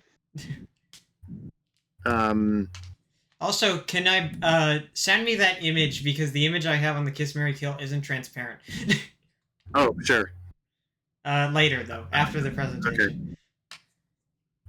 Anyhow, Mad Moxie, really awesome character. She is the host of a lot of like arena battles, and if you complete these arena battles, you get rewarded nicely for them in the form of really powerful guns. So, yeah. Also, you get to pick up cash from the enemies that you kill, but that's just a small bonus. So, Mad Moxie is absolutely mad. Fitting title. But beneath the performer, act that she puts on, she's just a very chill lady, and it's also nice to get compensated with powerful guns. So, yes.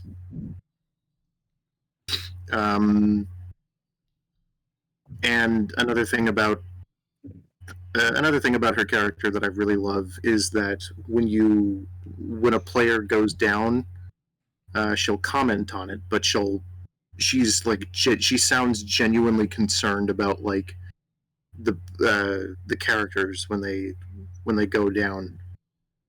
If you are very close to dying, there's a really nice feature in Borderlands that if you get shot enough times, you will go down, but you have a chance to get second wind and pull yourself back up, but that's only if you get a kill.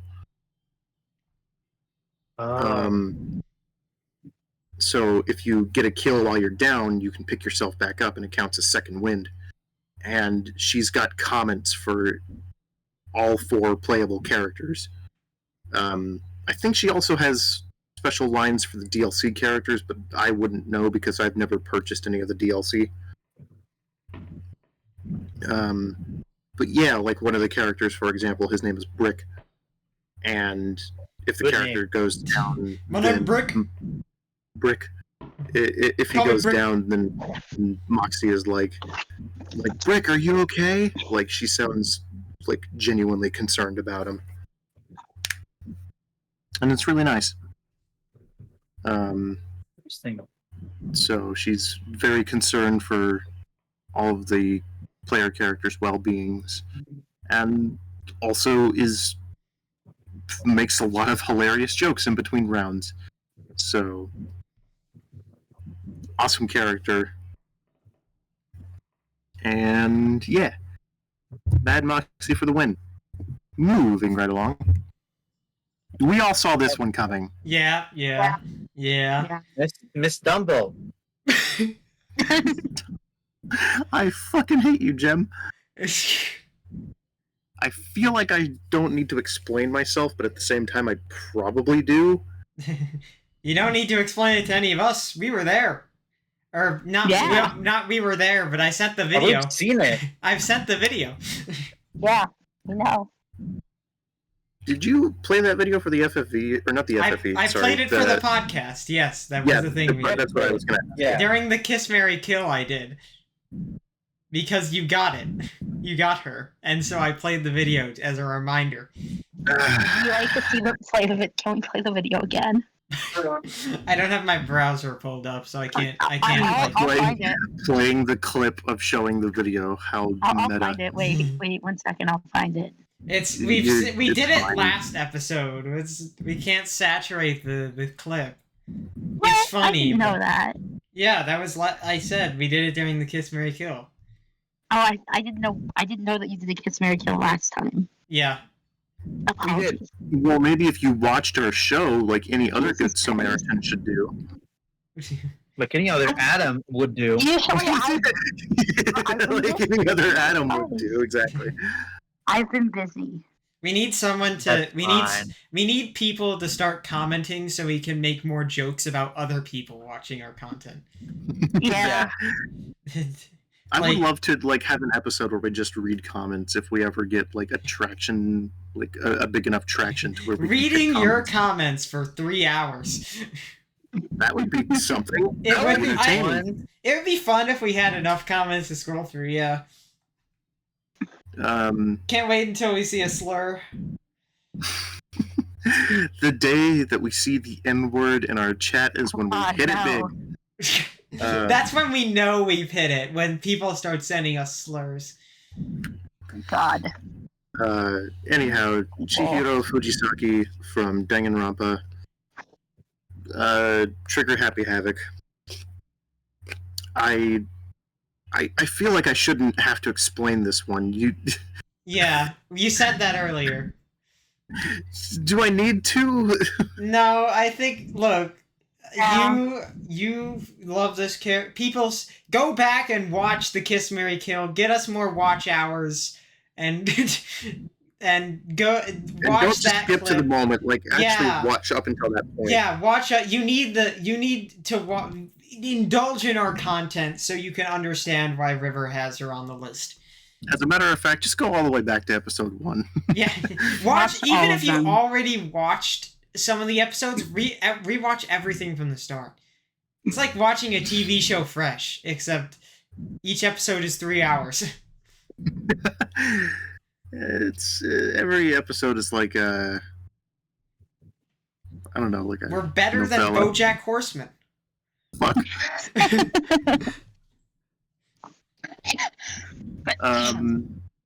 I'm just gonna not explain myself. If you know, you know. If you don't, go watch our other episodes.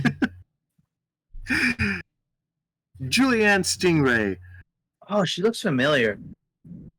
You know, Really? she doesn't look familiar, but The style art style- looks yeah. familiar. I don't know. Maybe it's just like a kind of general It's like pixel art style. Wait, isn't this a game about like a bartender or something? Yes. Bingo. I know this. It's a cyberpunk bartender game. Yeah, Right? it's a lesbian cyberpunk bartending Yes. I knew it. I played that game. I played that game. J11 Hall A or Valhalla. Yes. I love that game, actually. I don't know how I... Where did I get that? Oh, I think I know why I recognize this. Because of I got Why, it because I'm of curious. because FNF. Oh, for God's sakes. There's a mod out there. I think that has a song about that game. Yeah, but there I don't is. remember. Oh, okay. Hell, you were the one that showed it to me, actually. Wait, what? Me? yeah, Wow. when the song, Huh? I forget what the name of the song is, but when it got popular, you showed it to me. You sent it to me. Either, Are you sure? yeah. I don't think I ever showed you this game. Well, I know somebody showed it to me, and I don't remember if it was you or if it was Adam or. Well, Guys, it definitely Yeah. wasn't me. You have to go. my headphones are dead. And I can't. Can't plug it in. Yeah. Well, at least you did your presentation. Sorry, guys. No, it's okay. Hey, It's watch the rest after you leave. I Get us will. more I'm watch planning get us on more it. watch hours. I'll get you more watch hours. Make it up. Yeah, friendos Bye and bye. Yeah. enemies. Bye bye. I'm more like enemy. Friends and enemy.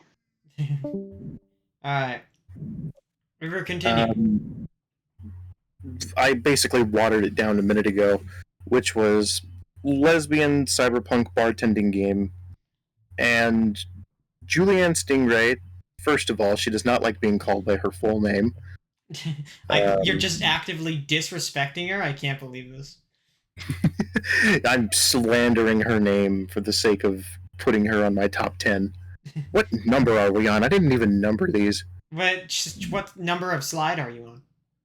I don't know. Move actually. your That's a good mouse. question. Yeah, it's slide Oh, 8. So 8. slide. So you're not on number 8. You're on. I'm on number 7. Yeah, so that would be number 4, 3. I may be good at math, but I don't do it fast. Yeah, I'm on number 3, I think. Yeah. Because that'd be Your number set. 10, your 9, number 8, set. 7, 6, 5, 4.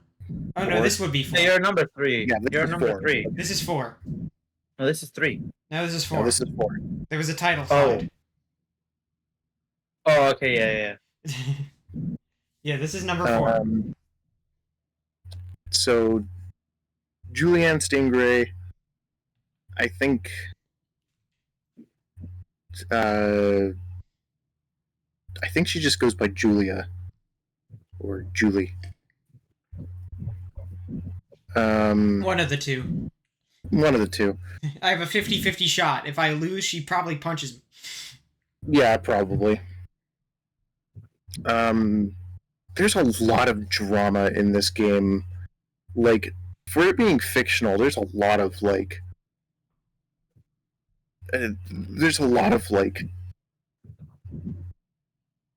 a lot of things that could happen in the real world, and for the sake of not spoiling the story, you really should, if you're over the age of 18, of course, should go and absolutely play this game. You serve drinks to customers, and based on how you make the drink, how well you prepare the drink, you get different customers and different endings. It's like a whole experience, and if you're into those types of games of mixing drinks and serving people, I would highly recommend it. All right. The interesting thing about this portrait, though, is that it doesn't show up until like halfway through the game, so it's not really a spoiler because her portrait will show up no matter like what ending you go for.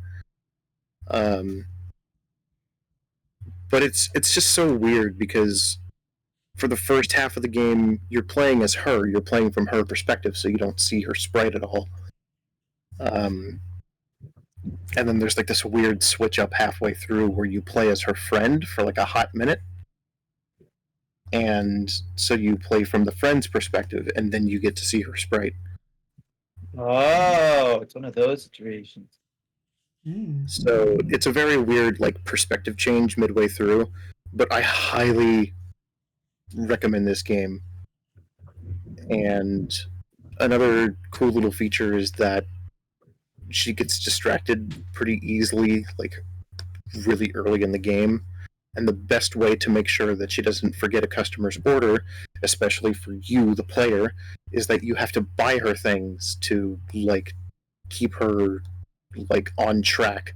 Because if she's in the middle of her shift going, oh man, I'm thinking about this, it could distract you, the player, from remembering what it is the client is asking for.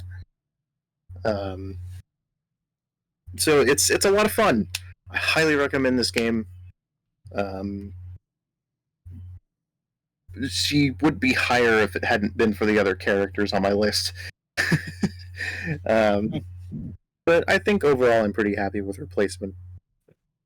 All right. Moving right along. Eddie Riggs. You guys wouldn't know this one. He looks like a Guitar Hero character. Eddie Riggs. Eddie Riggs is from this Xbox game that my dad got me introduced to called Brutal Legend. This game is all about like classic heavy metal, classic rock, and Oh, sure looks like it. using the power of metal basically to right the wrongs in Eddie's world. It's notice that weird like little demon thing on his belt. What? Like the golden thing? Yeah, that weird like the weird. You guys can see my mouse, right? Yeah. Yeah. Can. So this little thing right here on the belt, this little demon thing. He's at the start of the game. He's like in the middle of watching over a performance, and these dudes, these like I want to say like early 20s guys are putting on a rock performance, but it sounds more like a love ballad, and it's really bad. It's like a really bad like slander of what metal music really is. And Eddie Riggs is like, good lord, like, this is what the music turned out to be? Like, we need to fix that. And anywho, these dudes start making fools of themselves up on the stage, so much so that one guy is about to die. So Eddie Riggs gets up on stage, saves the guy. The stage promptly collapses in on itself, and the structure of the building falls on top of Eddie, causing him to bleed out, and his blood gets into the mouth of this little demon thing on his belt and sends him to a whole other world. Dude got where isekai. he got isekai, basically, yeah. And is now using the power of rock and heavy metal to unite a whole bunch of guys together to take down the big bad, who's been like enslaving people and turning them into mindless workers. It's a whole fucked up thing. But this game is like for mature, so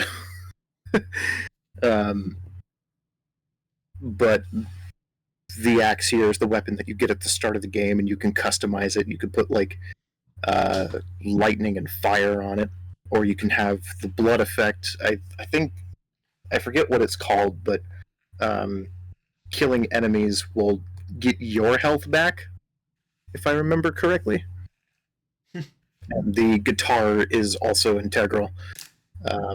You pick up both of these items at the start of the game, and the guitar is like what helps you unlock things later on, so you can get like a really fucking sweet car to ride around in. Dude just has a car and starts driving around. Yeah, and the car is called the Deuce. That's my favorite part. The car is called the Deuce, and you ride around the Deuce, and you you should call your car Deuces Gooses.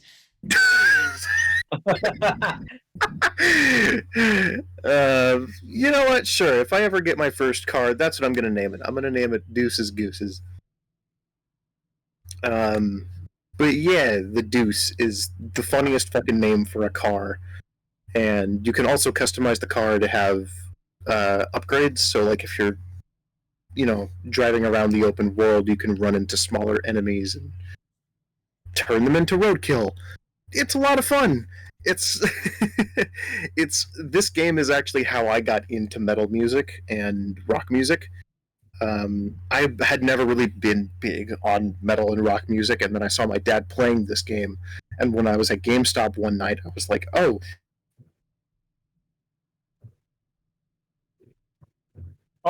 Oh, what? You were like, oh.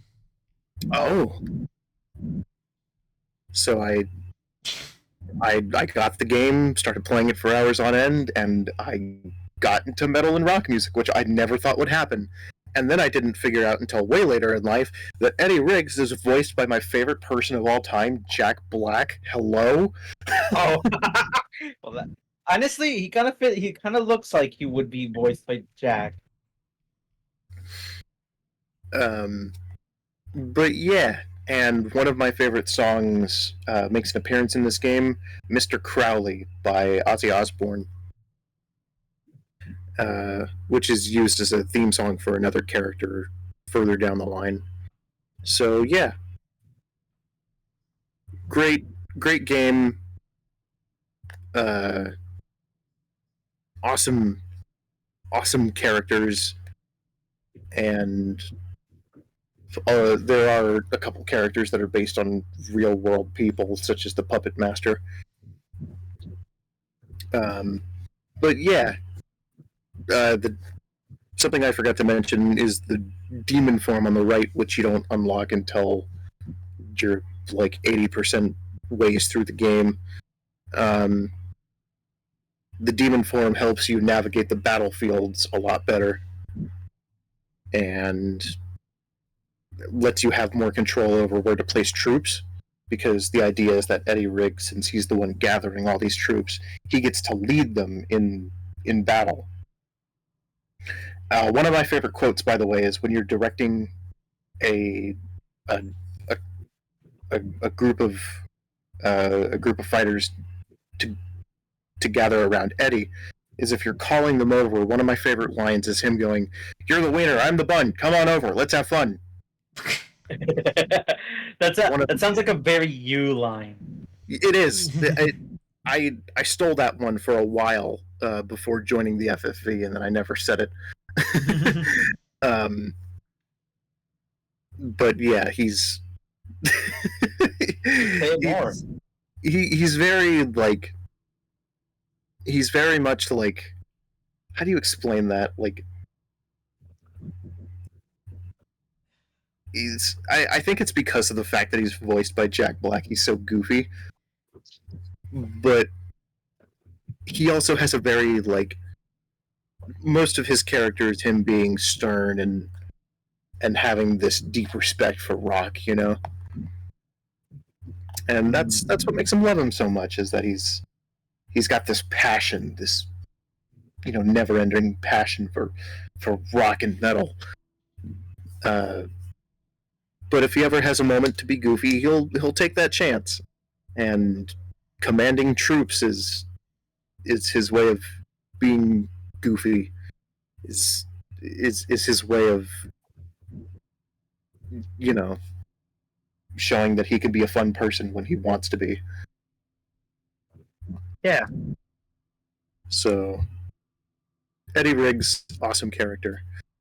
Clonella, this isn't a character that I've talked about, I don't think. Oh, they're what are they from? I keep on forgetting. Clonella. Oh, that's the name of the series. The name of the game. Shocker. Oh, okay. But I always yes, remember them by the very inspired by Sonic character. I'm gonna look up what year this was, because again, another instance of, I don't want to spoil it. I'm sorry, 1997. Wow, Man, you're old. that is an old game. Yeesh, I feel old. Because you are. I am. I'm not even gonna try to deny that one. I am old. Well, spoilers for a fucking, what is it, 30-year-old game now? 28-year-old game? Yeah, around 30. Yeah. 27? I think it's 27 years. Spoilers for a 27-year-old game. He gets pulled into a world where this reality that he's been pulled into is entirely fabricated. All of these journeys that he goes on, all of these people that he's met are entirely fabricated. None of it is real, and it's a fucked up ending for a game. Like, especially when you remember that this is like an E for Everyone game. The story is really messed up. But Clonella as a character, he's just, look at him, he's charming, he's awesome, he's got a really cool ring weapon, and like, he's yeah, he kind of does look like a Sonic OC, doesn't he? I think it's been said that he was inspired by Sonic. Perhaps. I think maybe I saw that on Twitter. Maybe it was a lie. That sounds about right. Pac-Man hat. Well, because Sonic made his debut in 1992, I think, so that makes a lot of sense. Also, he has a Pac-Man hat, so that's cool. Yeah, that's the biggest reason that I love him, is because of the Pac-Man hat. But look at him, he's so charming, and he's just a goofy guy. And he's my son, and I love him.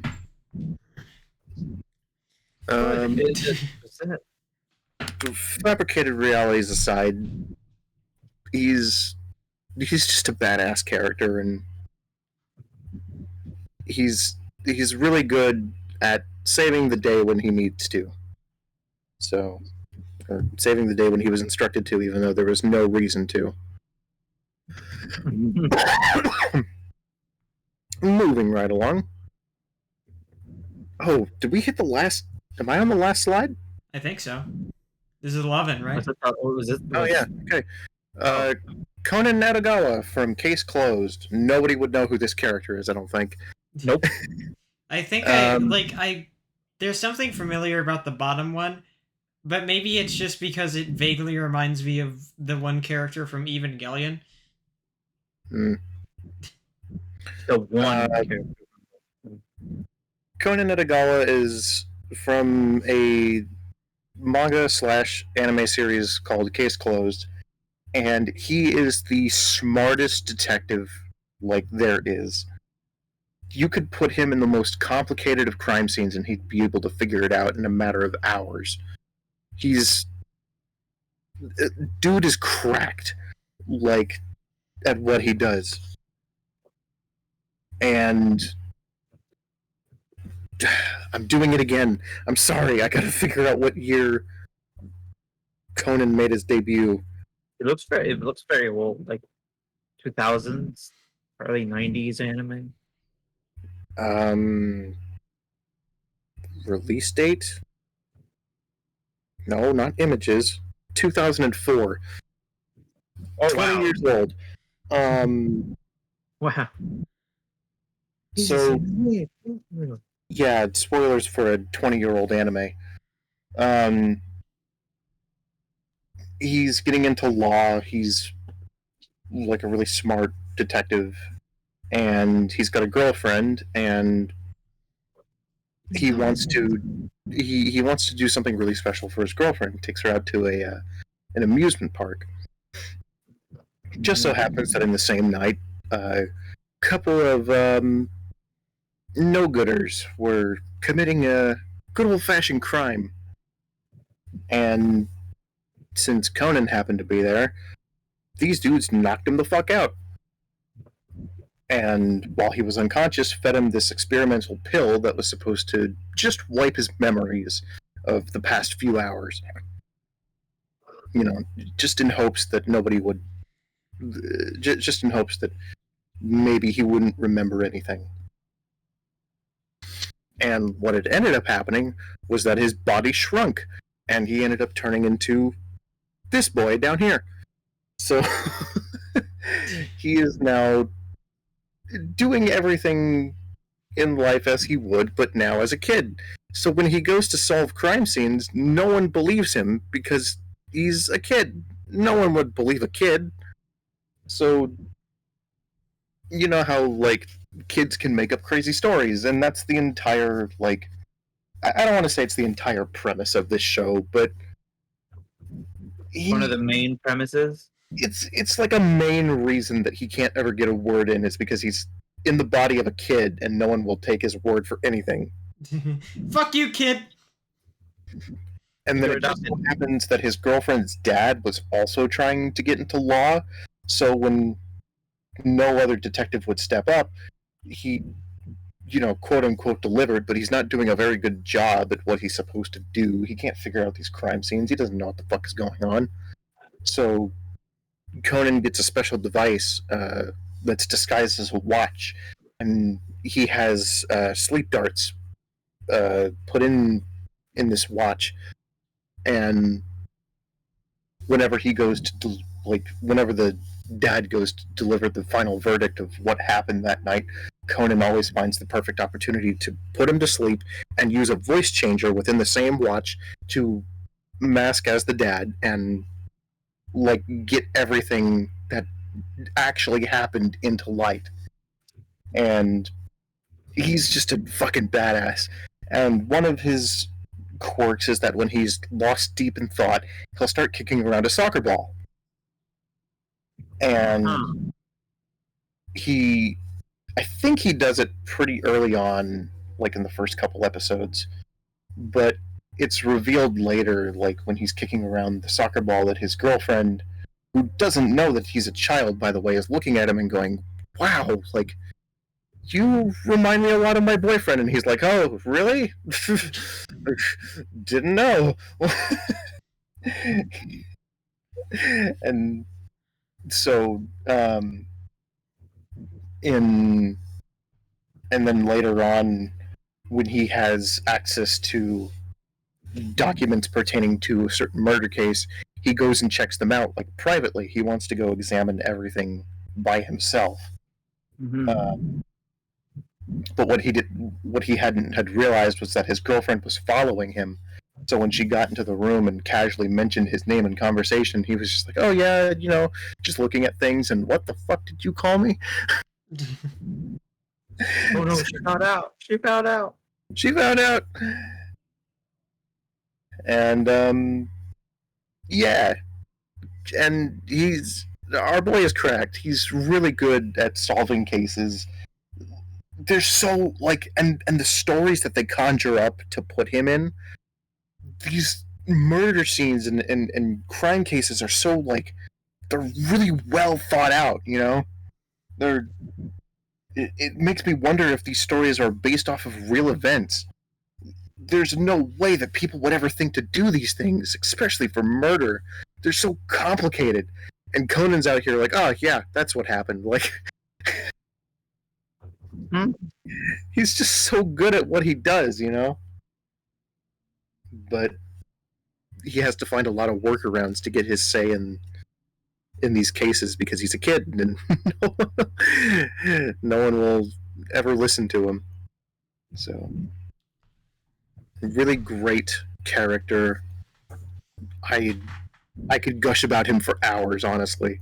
I haven't talked about him before, and now that I've had a chance to bring him up, I feel like I can comfortably go on more rambles about how awesome Conan is. Good. It's like a very interesting show. One of the benefits of doing these presentations. I think I might make some fan art, honestly, now that I'm gushing about him, because I just want to draw him. It's so cool. Anyways, Conan is my son. I love him very much. And yeah, those are my my top 10. Yippee! What the fuck? What do you mean the fuck? I went to grab my mouse and there's a fucking bug right there. What the fuck? Are you I thought alive? You're not moving. I thought you were going, what the fuck, at how fast I had gotten It's alive! I think it's like an earwig and I hate those things. Die. Bitch. I laughed so hard that I farted.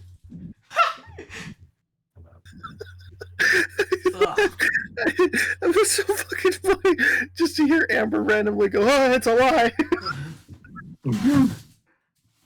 I don't see where its body went. Holy shit, that was hilarious. Jesus. That I put my hand on my mouse and touched the thing and Anyhow, I thought you were going, what the fuck, and how fast I went through my presentation. No. That was so fucking funny. Oh my god. Oh, it's a lie. I'm sorry for my reaction. I laughed so hard that I farted, dude. That was hilarious. That was fucking ridiculous. Just It was oh, it's a lie. I farted. Oh my god. Holy shit, dude.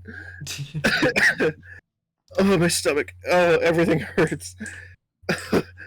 Everything hurts. Ow. Oh, that was fucking hysterical. Whew. Anyhow, onto the honorable mentions. Alrighty. I didn't have time to squeeze them all in there, but firstly, to the moon. Ava.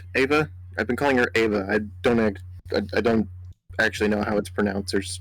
I don't think there's ever been an official pronunciation for this name. Shit. Ava, Rosalind, Neil Watts, and wouldn't you believe it? That name right there is exactly how. I thought their name was Rivoulet. Or Rivulet. I don't know how you say it. That was just something I made up. Oh, okay. But this name right here is exactly how I came to choose the name River was because of this character, which is why I wanted to put her in the honorable mentions. I wanted to put one of the Sonic the Hedgehog characters on my list too, but they didn't feel prominent enough to go on my list. Sonic the Tail. Sonic, Tails, Rouge, Blaze, and Emerald That Which- that one last one is topical. is what? Topical? Topical. Topical? Like the cream? Did you? No. River, have you not? Okay. If you didn't know, River, you know that Sonic Generations is getting a re-release, right? You know that. Yeah, Sonic X Shadow Sonic X Shadow Generation. Sonic X Jado. Okay. So they announced that they're doing a 3-part animation of Shadow's beginning story, and all of Twitter was popping off, and in the animation you can see Emerald pop up, and it's really good. Oh, okay, I gotta watch that then. Yeah. Also, you're based for putting Blaze in there. I had to. She's one of my favorites. I absolutely love Blaze. I wanted to put her on the list actually, but I just felt that the other options were better picks. I really want Sonic Team to do more with her. I also wanted to put other Sonic. I wanted to put a bunch of Sonic characters on this list, namely Ray and Mighty. Oh, interesting. I didn't have time to squeeze in all of my honorable mentions, but Confirmed they the origin of Bug Carcass. Okay, Sorry, I had to say that. but they my honorable mentions list would have been bigger if I had more time, but Ray and Mighty definitely would have been up there. Hotel Desk / Last Window, same series, different games. I don't know why these two games had such different titles, but it's from the same series. So, Kyle Hyde, absolutely love Kyle Hyde. Ex Cop, yeah, ex Cop. Pia would not like that. Looking to avenge his father. Again, spoilers for like a 20-year-old game. Oh no.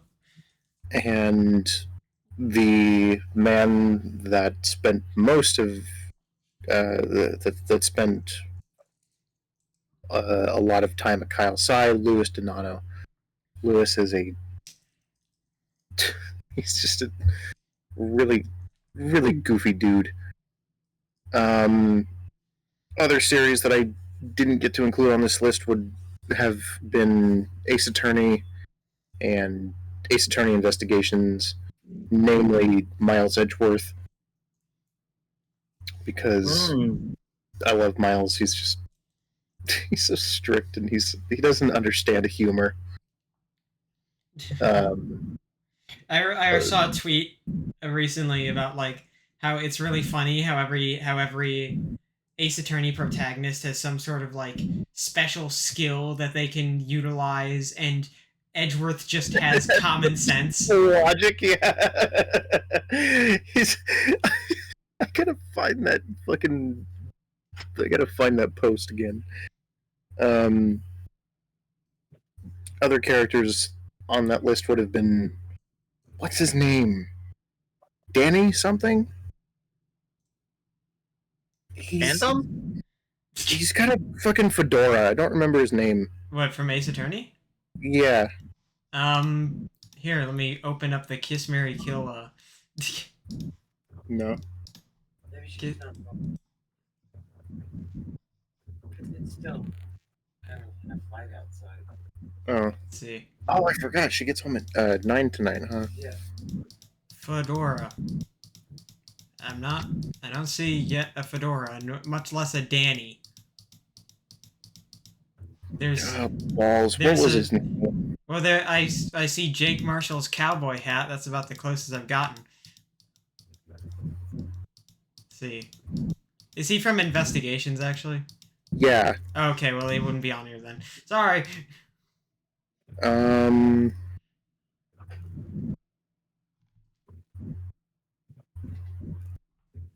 the fuck? Eddie? Is that really his name? I Ray. guess. Eddie? Where did the name Eddie come from? I don't know.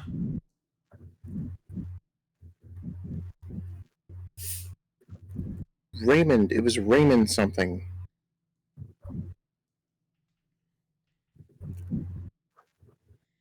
But it was Raymond. Ryden.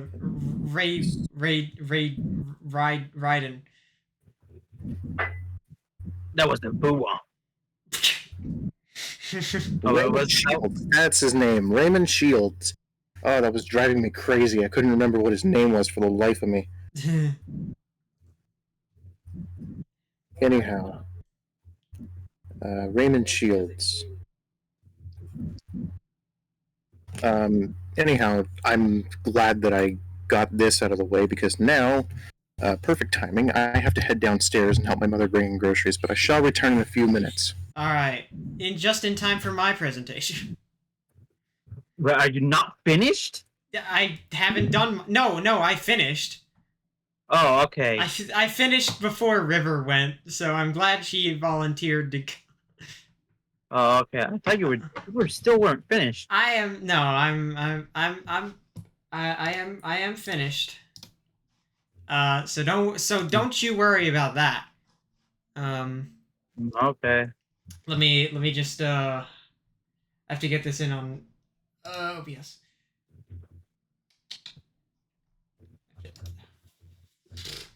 While River is taking her sweet time, I'll take my sweet time to add. I have to do this in Edge because in Firefox, for some reason, this is the only purpose I will ever use Edge for, aside from one other purpose. But this is in Firefox, for some reason, my slides are slightly broken in some ways. That is not what I want. I think you even do slides in Fire. Oh, actually, never mind. I don't want that. Okay. Add.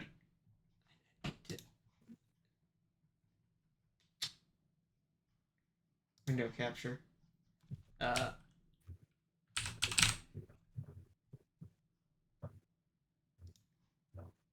There we go. It's now people can see the wonderful. I'll capture my cursor. Sure, why not?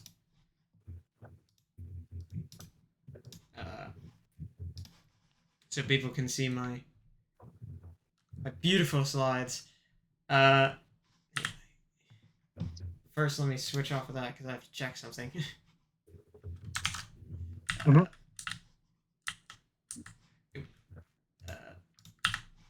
Get out of those slides. I didn't. Okay.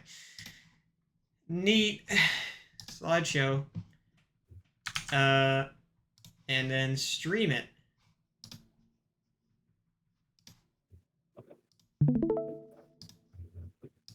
Let me tune in. Let's see how much. Let's see this thing that you've been oh so much working on. Oh, I'm glad we thought that we got the same idea of fix the design is my passion aesthetic. Yeah, this was a funny one to make. Funny slide. This may be Seraphim's website. Holy shit, I can't believe I just made Seraph's fucking website. Even the skull gifs, I can't. I'm a genius. Yeah. Oh, you are. This isn't the whole slide presentation, by the way. I didn't make it all this shit. Oh, okay. So don't set yourself up for disappointment. Set yourself up for a different kind of excitement. Okay. like I said, I put too much effort. I put an embarrassing amount of effort into it. I'll say that's the best description I can give. The effort is embarrassing worthy. Embarrassment you know what I mean. Yeah. Turn on the laser pointer. Fuck yeah. Oh, you have a laser pointer. Yeah, there's a laser pointer option in Google Slides. Here, kitty, kitty, kitty. Me playing with my cat. I'm We don't touching have a the laser screen. pointer. I'm pawing at the screen. I'm about I'm to. gonna stop doing that because it's gonna leave marks. I'm gonna leap at the screen like a FNAF 2 jump scare. Well, we get to watch the text slowly burn and the skeletons do their jig while we wait for River. Yep. What song are they dancing to? I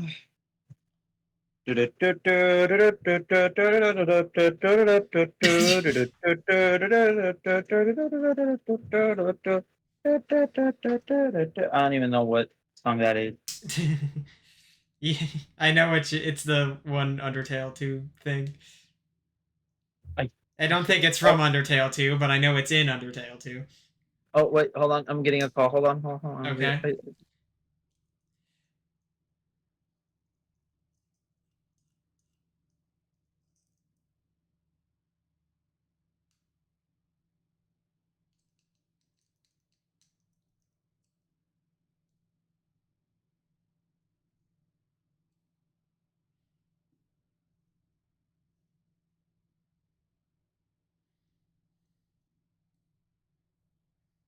And here I sit alone with my presentation in front of me. This is going to overextend.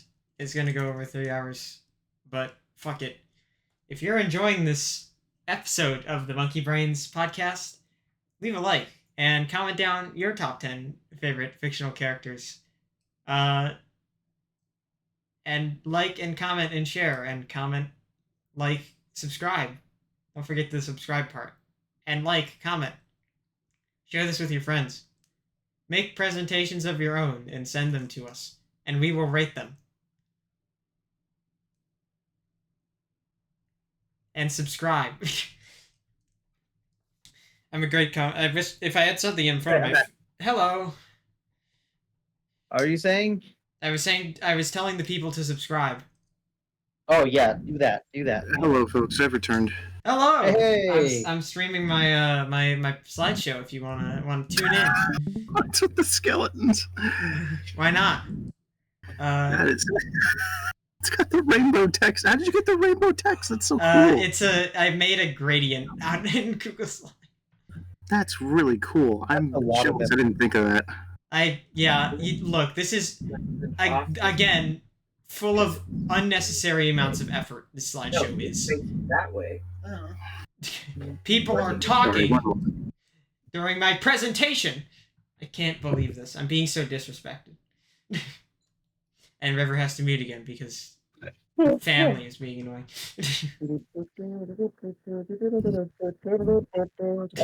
Okay, sorry about that. Oh yeah.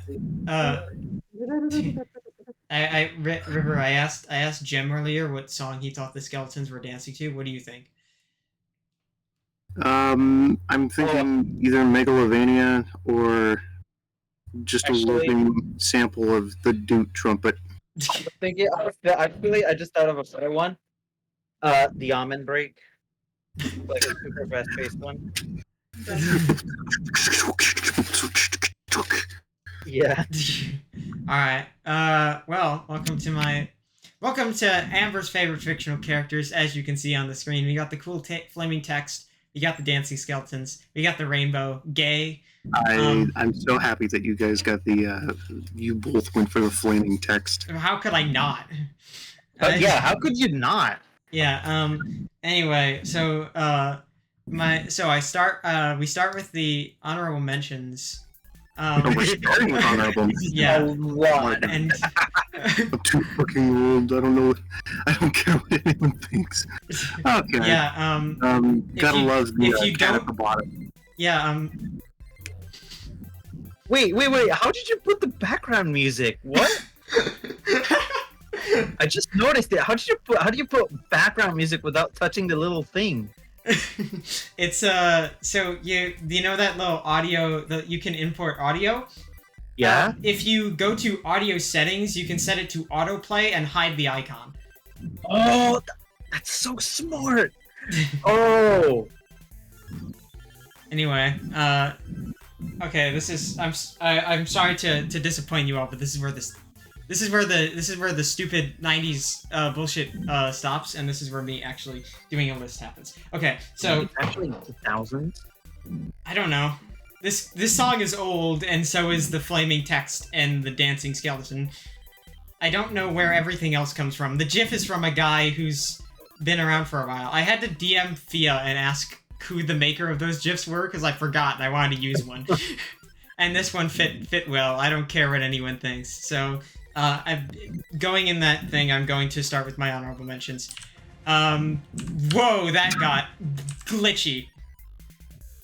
Did anyone else see that, or was that just me? No. No. Oh, no, it's fine. It was Just saw the fine. character. Yeah, no, Hang there were no visual glitches there, so. There was a big visual glitch for me. Hang on. I didn't see Okay, it. it's working fine. I just have to use the arrows, I guess. Why did you put so much effort into this? Holy shit! Because Way too I much have effort. too much This time was on like my a whole hands. character card. Yes, it is.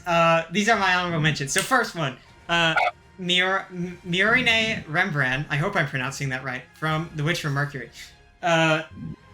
Worth mentioning that these are not in order. And yes, there is background music on almost every slide. And also, I say almost because there are two characters that don't have music and one character that I didn't feel like looking for music. Oh, Amber, can I request something? Can you Yes. pause it?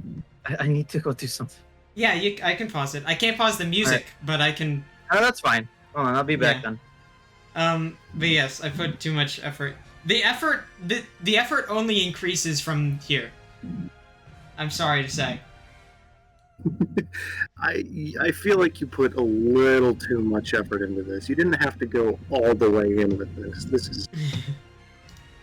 This is like actual ridiculousness. I told you it was an embarrassing amount of effort. I'm starting to feel like I came to this entire thing completely underprepared. Maybe next time we'll do another like top 10 list, but I give people more time. Although I'm not sure how much more time would help because everyone procrastinated when I gave them a week and a half anyway. So It was only a week and a half is the problem. yeah, but you didn't do it until yesterday. No, I started doing it like 2 days ago. Oh, excuse me, 2 days ago in a week and a half. You know what? I will play Fortnite right now and ignore you, alright? Don't fucking at me, alright? You want to pay attention to this, and if you don't, I'll be very sad because I put so much effort in it. Be sad all you want. Look, I want you to. Be a dick about it. I'm not if I- gonna watch. These are the fruits of my labor. The fruits that you've decided to bestow upon yourself. We didn't ask to do this. This was just an idea that you had, and we were like, all right, let's do it. I didn't come up with this idea I didn't make the idea with the purpose of wanting to Then who put in did? all this. No. You didn't let me finish. I didn't come up with this idea with the plan to make this all like high effort. I wanted to do it because it sounded fun. So let me get this straight. You went into this entire thing. I don't even know why I'm having this discussion. First of all, you created this entire thing as like, oh yeah, this could be fun, but you went into it with 110%. For fuck 150. knows why. For fuck knows what reason. Like, Look, I have more fun making things when I get to do shit like this. You can't blame me. I feel like I can absolutely blame you when you do something like this. You just don't appreciate it.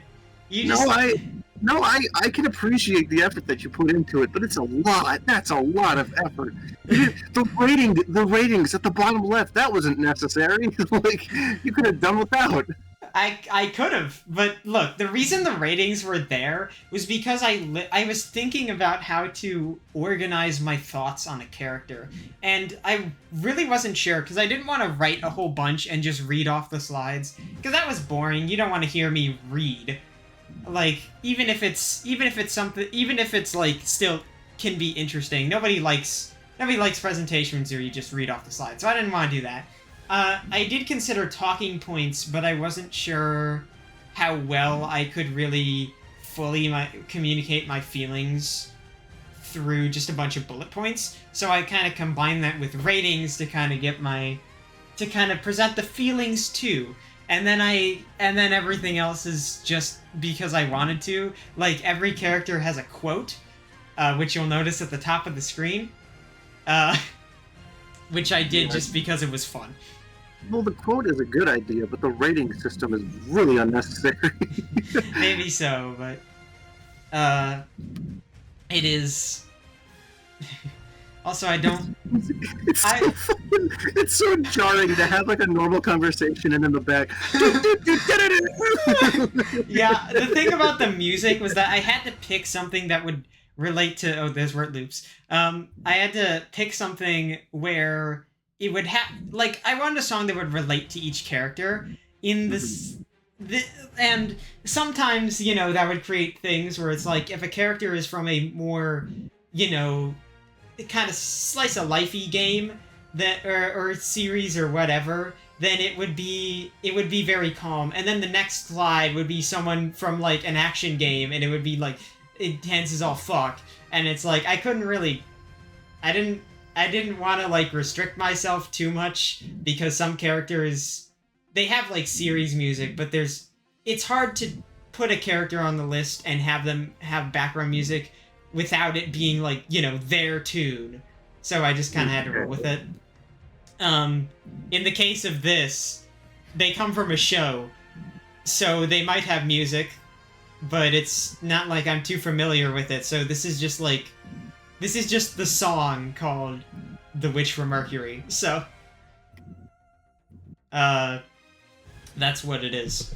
But yeah, the music might get jarring, so fair warning. That happens. It's so fucking funny. Just out of nowhere. Yeah. So Wait, hang on. We can go back to the.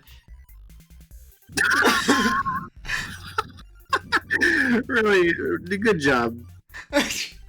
Here, this will lighten the mood. Can we go back to the skeletons at least? Let's get back to. But there's no music. It's. Oh, there's no. Oh, okay. No, we now I'm gotta disappointed. listen to. What is this song called? Hang on. Pixel Peeker Polka. That's what the name of the song is? Yeah. Thank you, Kevin I've heard McLeod. it 1,000 times, and I have never, like... Thank you, I thank never you, know Kevin what McLeod. I found his. I just went on his webpage, and this is the only Kevin McLeod. I was expecting to put on more, but this is the only one I ended up putting. I also love the cat getting eternally blown up at the bottom. The cat doesn't deserve that, man. Why did you do the cat like that? Airstrike. Bomb them! Bomb them! Anyway. Alright, I'm back. But, maybe I'll have to leave again. I don't know. Okay. Alright, well now you're back. Now I can switch back to the dramatic music. Alright. I said the character. She is, half of the lesbian duo that you all know and I would hope love, from very, very good TV series, The Witch from Mercury. Unironically, my favorite anime, and she is one of my favorite characters from it. And one of the few characters that studio has the balls to actually be a lesbian and get married. Whoa, that's a big feat. Yeah, big and then feat. Bandai Namco like tried to censor it and be like, "Oh, it's up to interpretation," and the producers were like, "Lol, they married." They even have wedding rings on in the final episode. You can't hide from. You can't hide from. You can't hide from it from the public, Bandai. You fucking I suck. thought you were gonna. I thought you were gonna lead into that with "You can't hide it from me, you piece of shit" or something. No. That's where I thought that was going. But yeah, she is on here. I'm always down for some Yuri. Who isn't really? If you Would better I be a liar if I said I wasn't? Yes, you would. Anyway, so also to note, you will see a ratings list down there. Basically what all that means. Yes, basically what all that means. Design. Just how much I like the character's design. Writing, how well I like their writing. Relatability, how well that I like can personally relate to them. That's kind of the lowest, like the A tier? lowest, huh? You've been married? No, I have not been married. I don't know who you think I am. If only. It says relatability, hey. Yeah, but look, it's how much like I can connect to a character. I don't find it to be I think it's like the rating that I consider the least, because a character can be like not very relatable, but you can enjoy them a lot regardless. Like they don't have to be relatable to be. It can help, but it's not like one of my main factors. Sympathy is how much I can really feel for the character. Like I can relate to them, but not feel about them. Whereas if I really feel for their situation and like who they are, then that's what sympathy is for. And then investment is just it's a fancy way of saying my personal bias. How much am I obsessed over this character? Well, at least you're honest about, how, quote unquote, how invested you are. Yes, I can be very. Some characters I can like, but not be incredibly invested in, and some others is different. Anyway, so yeah, and also the quote up there is from episode 11 and is one of the coolest scenes in the show because it's when the two main characters do Yuri stuff. They do Yuri stuff. Yeah, you're the one who doesn't get it. Don't you see I'm happy like this? It's because of you I don't have to run away anymore. It's very sweet. You should watch the show. This is an advertisement for the show. Anyway. We are not affiliated. We are not affiliated, but watch it. I wish I was getting paid to promote it, but I'm not. I'll promote it anyway. Anyway, next slide. Cool. It's Narmaya from Grand Blue Fantasy. Oh yeah, also I forgot to mention, I made a character title for every character, which you'll notice above her name. That's not a thing that comes from any official source. I made that up. Hey. You basically made okay. These are honorable. We haven't even gotten to. No, we have not gotten to the top 10. What, like 17? Or wait, how many honorable mentions are there? There are 10. Yo, okay, you made 20 character cards. I sure did. Okay. Narmaya here. She's very skilled with swords to the point where she basically just like she is basically like swings her sword and cuts something down and just is like, oh, that's impressive? I don't think so. And the reason being is that in her story, she has kind of this inferiority complex with a relative she looks up to very deeply, who only recognizes great skill, and she just really wants to be recognized by him. So she constantly trains but never thinks it's enough because she's never getting recognized by him. So no matter how good she gets, she just doesn't feel like she's good enough. And also, when your character meets up with her, you compliment her, and then she gets, like, really fucking attached because you were nice to her. She, also, I put very skilled in sorcery. That's not a typo. She uses magic to amplify her sword. and I think that's pretty cool. I also But for a second there, I thought you were a fucking dipshit. No, I am not. Don't worry. Sometimes I am, but I'm not. I No, really, I like your honesty. I do really like the butterfly motif. I think that her whole thing with butterflies is very nice and very pretty.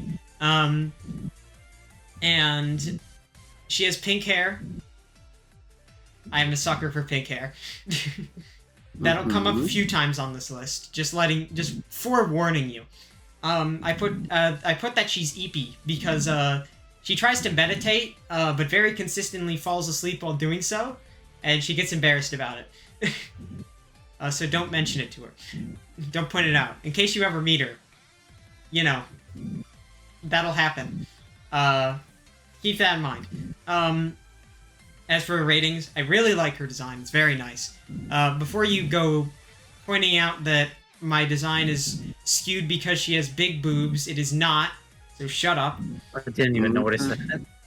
You didn't notice? Oh yeah, I guess that render doesn't. No, it shows it off. Really? Okay.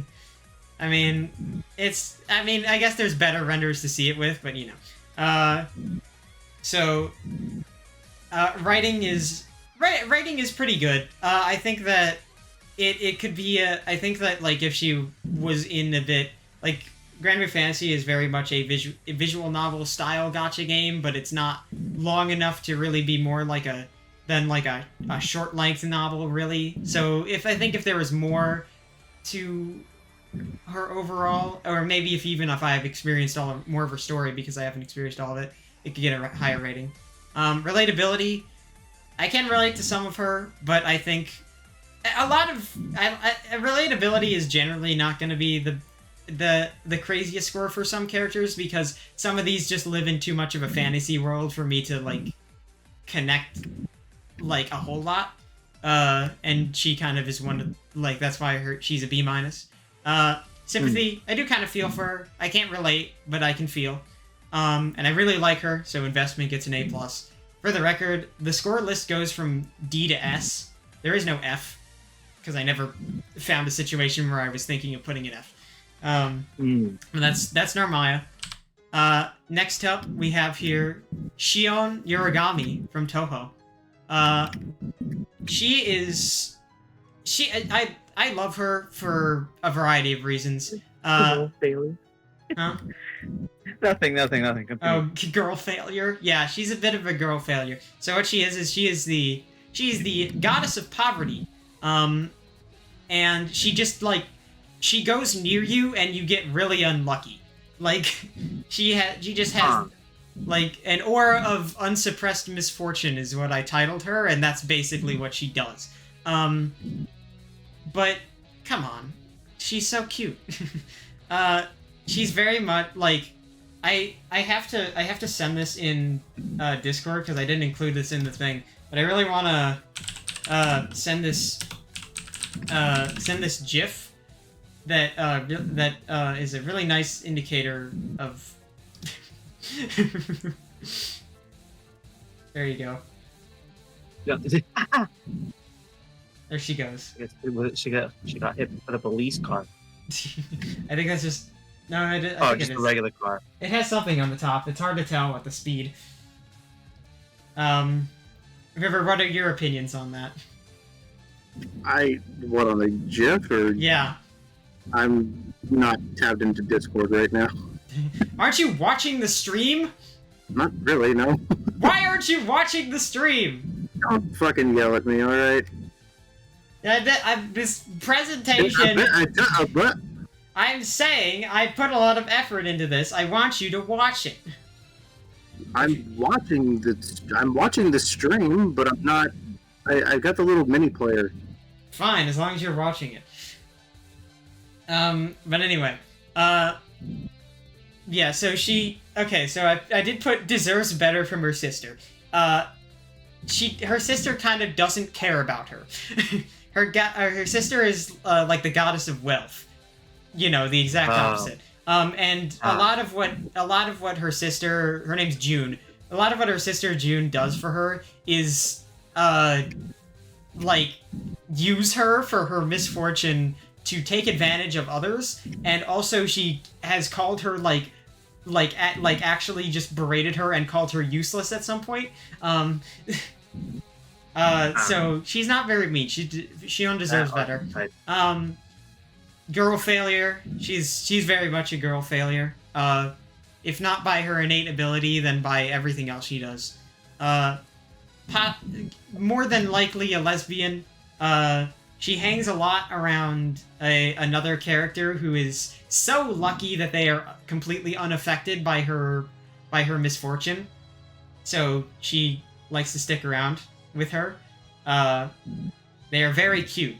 As for the other stuff, design, I really like her design. I really like the flaming hair. It's hard to see in the GIF I sent, but her hair has like one of those repeating looping textures that stays in place no matter where she moves. Which looks really cool. Yeah, that kind of thing. Except it's also animated, so it looks even cooler.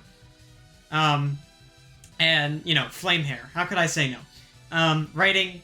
Most Touhou characters will get a B because Touhou writing is good, but nothing spectacular. And most of the writing that you usually see is from fan works, but I can appreciate the writing. Relatability. It's a little hard to relate to a goddess, both. It's really hard to, and, you know, I'm not someone who lives in poverty. Not someone who lives in lavish, but not someone who lives in poverty. So that's also something I can't... I mean, it's not like she doesn't also just hang around people who...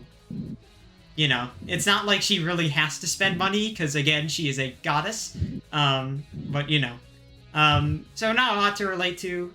But I do feel there's a decently high rating of sympathy I can feel for her torment by her sister and getting hit by a car. And personal investment, B. I like her. Not too crazy, but I can appreciate her. I also like how in the scene where she appears with the other character that I mentioned, she has a scene where when the two are confronted by another character, she hides behind the other, which is really nice. Anyway, next character. Another Touhou character. This one is on the... me up when she goes through all the Touhou characters. Oh, shut up! Can you respect my interest for once in your goddamn life, River? I do, and most of it happens to be plagued with fucking Touhou. It does not! Why is she eating a big baguette? She's putting it in front of her mouth. She's not eating it. Oh, it looked like she was eating it. She has it in her hand in the render I put over there. It's just a stick. Yeah, I just saw it. Oh, yeah. Okay, never mind. Alright, but she is mainly on here because she is like technically a canonically trans Touhou character, because she is the reincarnation of an old Chinese prince, I think.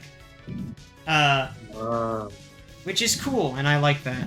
She is the she has trans swag. As I put there, the T in Toyosato Mimi stands for trans. Her name is Toyosato Mimi no Miko. I guess I should say that. For all you... That's a long name. Yeah, it is kind of long. I also appreciate hair that looks like ears. Very fun design. Even, I like any sort of non-human ears on characters. I don't care what kind of ears they are, it's just always a fun design. Even if they aren't ears, like this is just hair ears. It's still cool. Also, she may be the reincarnation of a prince and kind of gets treated as that, but she is still very polite and casual with people, and is not like, you know, like how a ruler would be towards people, which I appreciate. We need more of those, except we don't have any of them because this is the real life. Welcome to reality, folks. You hate it here. I love her design. I think it's very elegant. Okay, I'm sorry. I thought you said I love her design, I think, and that was the end of the thought. I love her design, I think. And as she gets a B for writing, as I mentioned before for Toho characters. Relatability, B+. I mean, I can relate to the trans part of her. I can't really relate to the royalty or a lot of her other abilities, but I can relate to the trans part, so they get bonus points for that. Sympathy, I don't know. She doesn't really go through too much harsh plight. I mean, she does go through, like trying to get revived, which I can feel some sympathy for, but she doesn't go through much else. She does a lot. She also is, she's also a Taoist, and I'm not religious, so I can't. I don't feel much sympathy for the religious. Not in like a I hate you way. Don't get that wrong. Don't get that twisted. Not like an I hate you way. I don't hate religion. I swear. Investment. A petition to cancel Lambert. If Twitter.com, please do not cancel the Monkey Brains podcast. I'm begging you. Don't you mean X? Fuck you, Elon. And personal investment A. I like her. She is very nice. Next character. This is the last Toho character of the honorable mentions, I promise. Also, funny Ronald song in the background. What's wrong? There's a remix of this song that's very popular. That's just uses a bunch of Ronald voice clips. I think Deaf to all but the Ronald. Yeah, about. I think I've shared it. At least I've shared it with River. Yep. So, Mystia Lorelei, she is like mostly on this list purely due to the existence of the game Mystia's Izakaya, which I love that game to death. I can't hear the Ronald. Huh? I can't unhear the Ronalds. I'm hearing the song in my head with all the Ronald sounds, and now I can't unhear it. All the Ronalds have cursed you. Ronalds have cursed me. I don't like that. I don't like that those words in that sentence because my father's name is Ronald. Ronald McDonald and Ronald the father. Ronald. Well, now he sounds Catholic. Ronald the Father, Ronald the Son, and Ronald the Holy Spirit.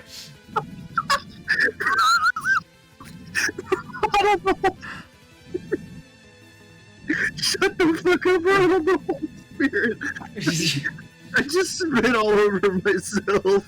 That was so bad. Ronald the Holy Spirit.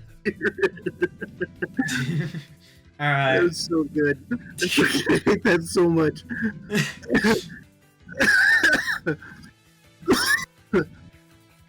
Oh, my back. Oh. Alright. That was fucking hysterical. Alright, alright, so this Mystia Lorelei, like I said, very much on here because of Mystia's Izakai. That game made me love this character.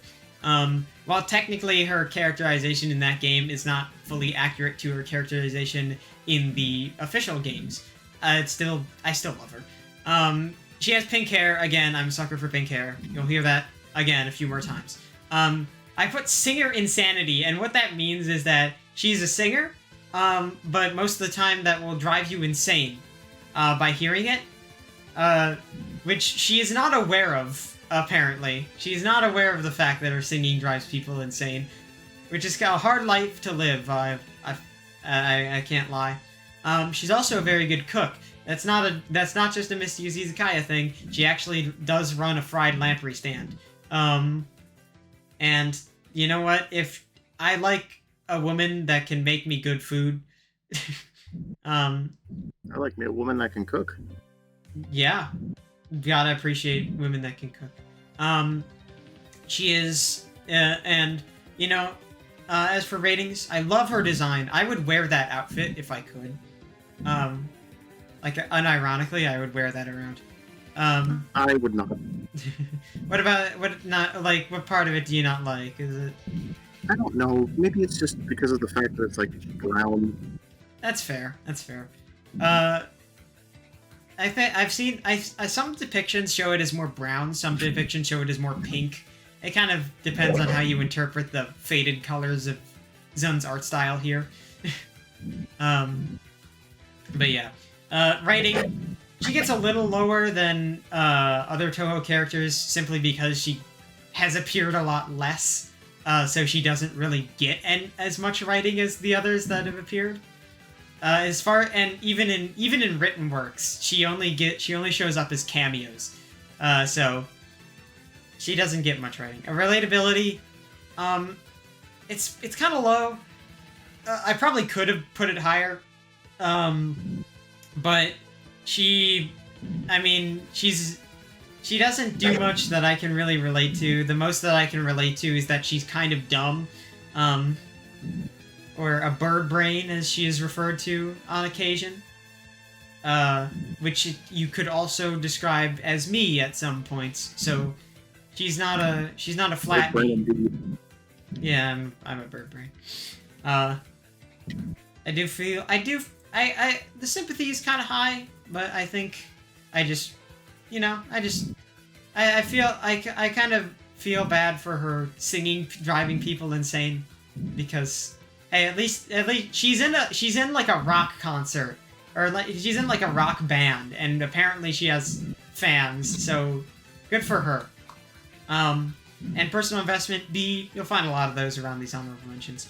Next character, going a little off Toho here. One that you probably didn't expect to see, although looking at your design, you definitely expect to see. Because it's a pink-haired cat girl. Wow, shocker! It's Aimee from Omega Strikers. Dude, this music is good though. Yeah, this is her theme from the game. Omega Strikers has pretty good music. So what she is so basically in universe she was designed as like a mascot for an app that was supposed to have this cute marketable thing where basically for no life losers that would download the app and get a cat girl to be nice to you. And eventually something happened and she got sent to the real world. And being sent into the real world inherited all the memories from her time as an idol on this app and fucking hated it. And so I would imagine. Yeah, so she got really like spiteful towards humanity for like, kind of treating her like as they did. So she doesn't really like people, understandably so. And so this is kind of where she has some friends that, friends that didn't download the app, so they don't really have any they don't really like have any historical attachment to her. But that's kind of her story. I do appreciate the glitchy technology stuff. Really? Yeah. Yeah. Huh? Oh. Sorry, my mother came in and just burped at me for God knows what reason, and then promptly decided to ask, "Oh, are you still recording?" I was like, "Yeah." Yeah. All right. So, like I said, she's a pink-haired cat girl. I can't resist. And because of that, I really like her design. It's not my all-time favorite design, but I'm a sucker. Also, she got the homophobia. Right. She got the homophobia in her eyes. You can't tell from the render, but you can see in the background portrait, her right eye is orange. And her right eye is blue. You can also kind of see that in the way her tail glitches. One side is blue and one side is orange, which is also cool.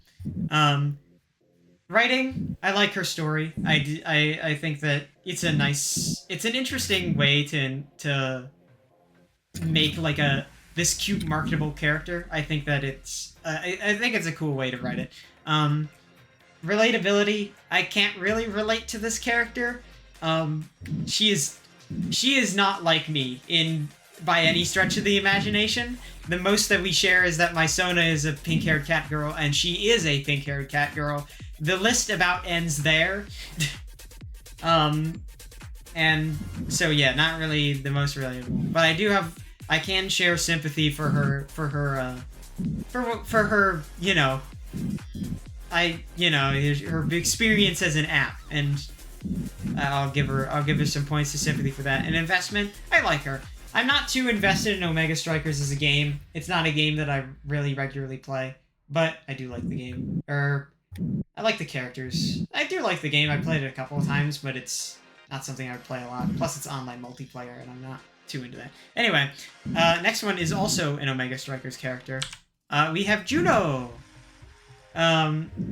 Very adorable. She is on this list for being adorable. And This character gives me whiplash, and I'm not at liberty to say why. I'm concerned for the main reason that she's a slime girl, and okay, but with that being said, so I don't like her. I mean, I do like slime girls, but not for the reason that you think. I just think that they generally have cute designs. I think that I really like the monochrome style to slime girls, and like as long as they're not like, you know, I'm not liking a slime girl because because of the translucent gel I can stick my dick into. Like that's for the internet gooners. But I like Juno because she is very adorable. Her whole idea is that basically this pile of slime crash landed from outer space, and over time formed into that kind of the panel in the back is from her origin comic. That's her forming into her humanoid form for the first time, and the suit she's in is built by the person whose roof she landed on to keep her stable in her form. I love the little slime pets she has. They are very cute. She's again on this list because of cuteness. And makes sense. I rate her design very highly. I like her writing. Like the story. It's very basic Omega Strikers backstory stuff, but I can appreciate it a lot. Relatability, I guess I probably should have put that lower because she's an alien slime girl and I am not. But I don't know. I think there's a bit of connection that I can't quite place. But sympathy, I can feel for her a lot. Investment, I do like her a lot. Like I said, not that into Omega Strikers, but I like her character a lot. Then next character is actually an interesting one. So Honkai Star Rail. I like this game.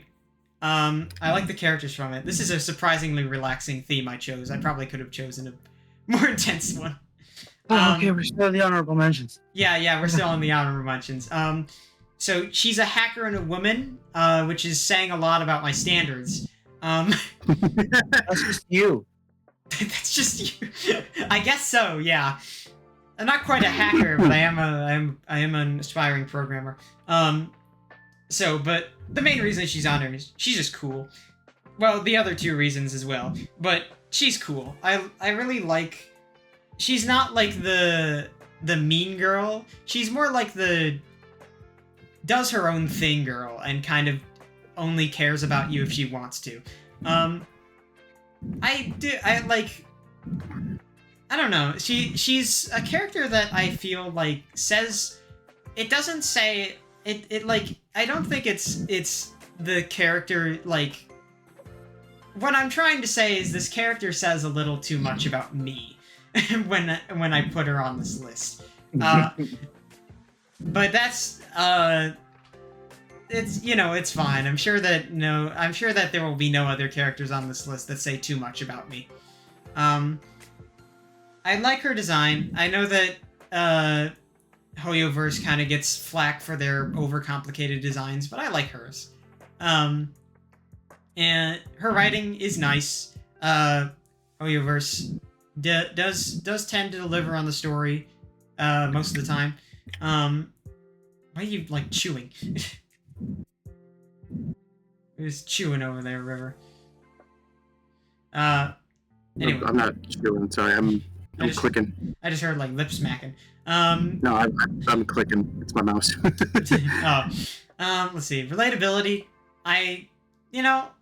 Again, kind of falls into the fictional character hard to relate to for a variety of reasons. But, I think I can relate to her on the love of programming.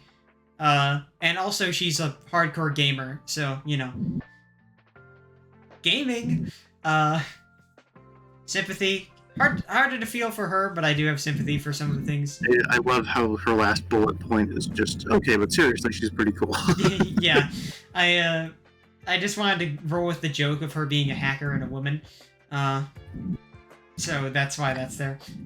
In personal investment, about as much as about the average personal investment you'll get for an honorable mention. I like the character, but I'm not clamoring around them.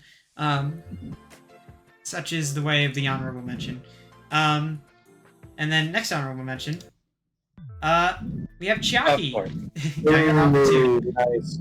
I was actually okay. Can I say something before we? I was actually contemplating on putting her as well in my honorable mentions. Yeah, fair enough. So this is a Danganronpa 2 character, River. So you have not experienced her yet, but she's the music ultimate. is nice. Yeah, this is one of the trial music.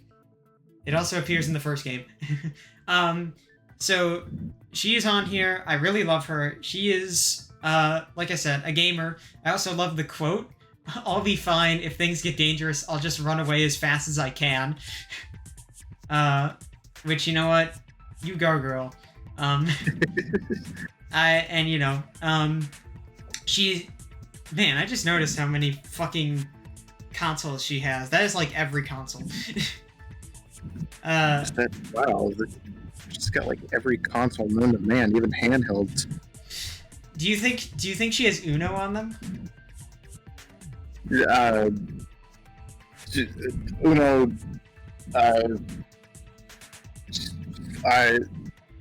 I was trying to continue the joke, but I failed.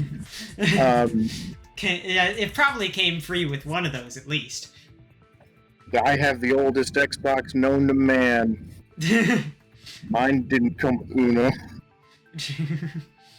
You have Uno, you fucking dick. Anyway, God, I love that fucking argument. It's so old, but it's like, God, you can't help but laugh at how stupid the argument is. Yeah, it is. It's like why were you arguing about something like that? And so passionately too. But yeah. Also, fun fact about this character: I currently have sitting in my closet, Chiaki cosplay wear. No way you do. No way. I dressed up as her for Halloween once. So that was my thing. Anytime you someone mentions cosplaying her, I can't. It reminds me of a video. But I don't think I can say what it is, but it's really funny video. Alright. Hold on, let me see if I can find it and just put in the chat so you can watch it Alright. later or something. Alright.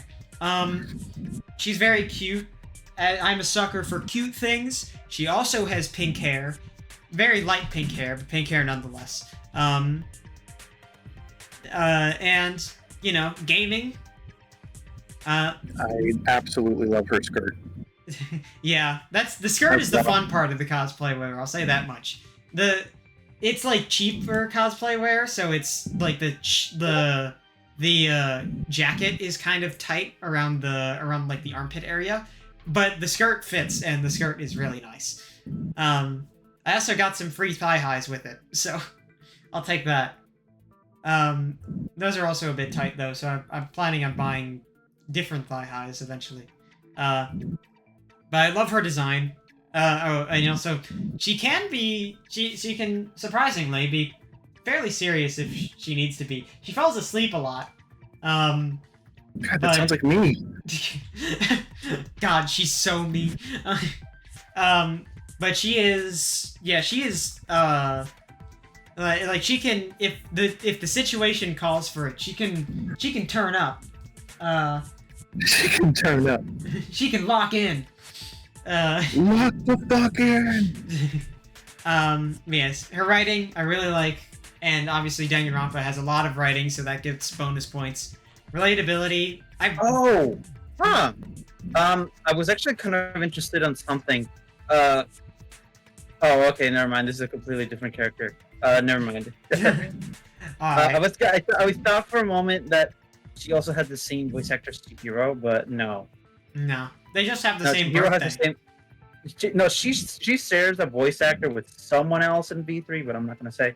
But I was thinking that she also shared with Chihiro, but not Chihiro shared with Sayaka. Yeah. Yeah. So she.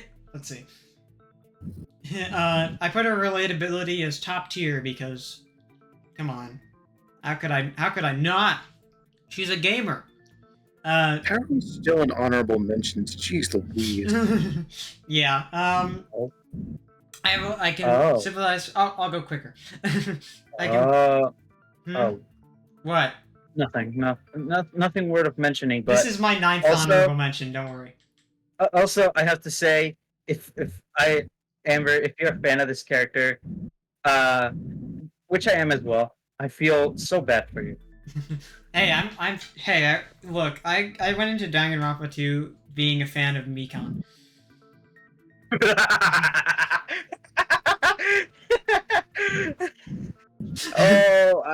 Oh, you poor soul. Would your opinion on me change if I said that I was considering her for honorable mentions? Honestly, no. Alright. Can't wait till you play Danganronpa 2, River.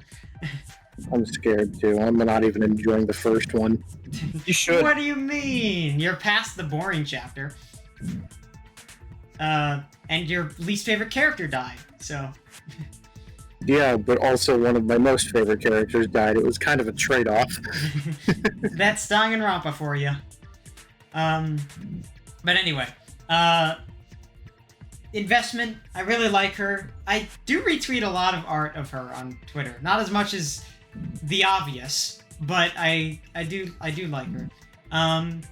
So she's ninth honorable mention, and the last honorable mention for on my list. Which one? I'm curious if you'll be surprised that they're on honorable mentions. Nico is on my honorable mentions. Yeah. Nico. Burden-bearing Messiah. Yeah. That's like a good name. Yeah, that was the first title I came up with. Nico was the first slide I made. Fun fact. Oh. In this entire Makes presentation. But you all know Nico. You've all played One Shot. You all love One Shot. Do I need to explain more? No. No, I don't. If you haven't played One Shot, play One Shot. You watching right If now. you haven't, do it. It's like it's $10 on Steam. It's not. Play it, for God's sake, play it. Come on, man, I'm begging you. Amber, calm the fuck down. Anyway, yeah, Nico. I love Nico. I'm here for obvious reasons. But that is the wrap up for the honorable mention. I don't need to go into detail. Everyone here knows, and everyone here who has played, everyone watching who has played One Shot knows, and everyone who has not played One Shot are missing out on an important part of their life. Anyway, Yeah. But this is the transition into my top 10. Number 10. Oh. Alright. Okay, so this is the first top. This is where I started putting more effort in. Alright. And, okay, so the top 10, this is the character that I figured none of you would guess. Like, no one would possibly guess that this would be on anywhere on my list. Okay. We have Himiko Toga from My Hero Academia. Interesting. Wow. Interesting. That one actually surprised me. Yeah, are you a shocker? This is the shocker of the list because I do not care about My Hero Academia. I don't really have too much of an interest in watching it, and I probably will not. But Wait, I fucking love this character. but the design or how she looks like? I Or, like the I like her fantasy? I like her design, but look, we'll get to. I'll pull up the next page. How do you do that? What Wait, are how these- do you how do you wait, get these transitions? Those are so cool. I'll show you a did behind. you do like a fade in? I'll show you the behind the scenes. Some of this behind the scenes gets fucking wacky. I'll just tell you right now. But I'll show you the behind the scenes after I finish up the presentation. But so I don't know why. I found out about her at some point. I think it was through one of my friends who has watched MHA, and it's like I really like her design and her ability, even if it is a bit generic.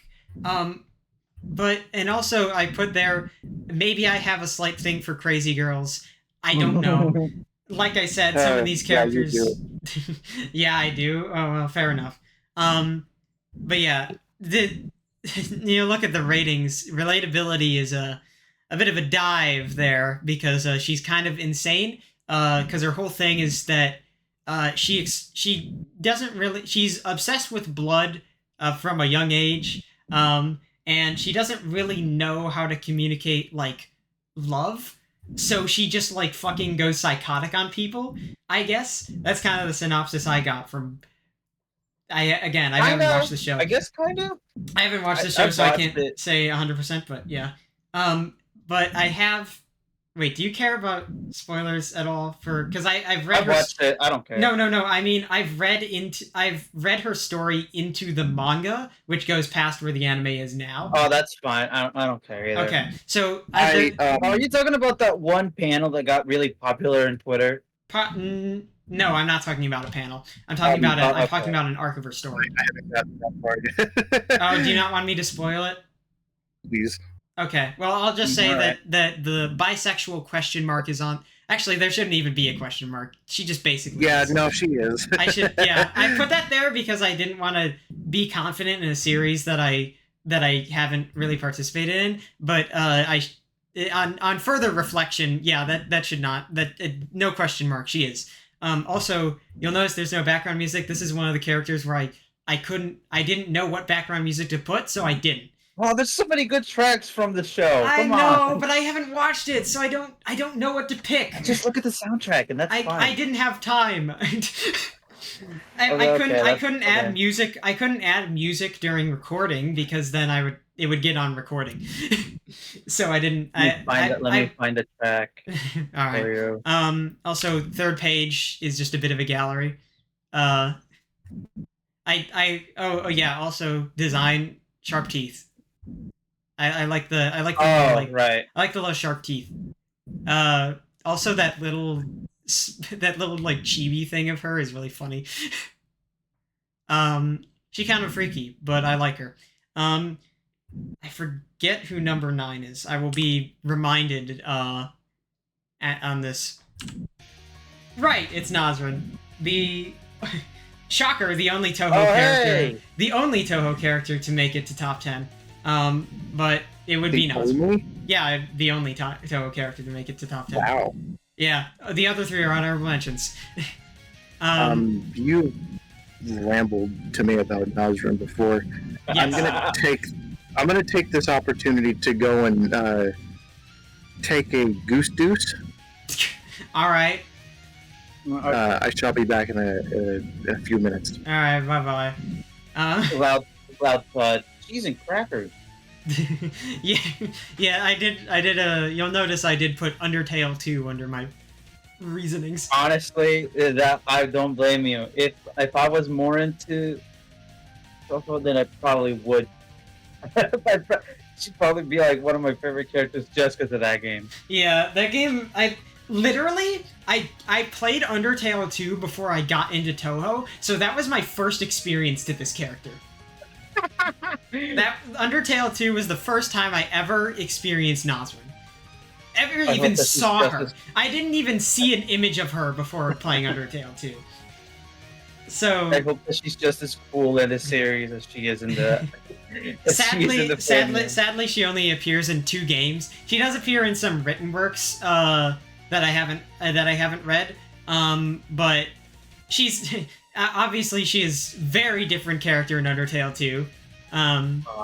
She doesn't do crimes. No. Well, she does. I mean, you can see those big ass dowsing rods she has. She does hunt for treasure, which who knows? Maybe that's a crime. She also, I mean, she does belong to a religious temple, so she probably has some sort of virtues or something. And she also commands an army of mice, in case that that was an Oh. unexpected thing to you? Oh, she's like the what's the name of the prince? You know the prince from the fairy tale that plays the flute and commands like an army of mice. I can't Oh, recall that. oh No. okay. I really can't. I really can't say. But yeah, she commands armies of mice. She uses the mice to help like douse and bring for things. She can't have them bring her food though because they always eat it. So that's a thing. And she, like I said, mice very adorable. I do like, sometimes she's interpreted as a detective because of her dowsing abilities.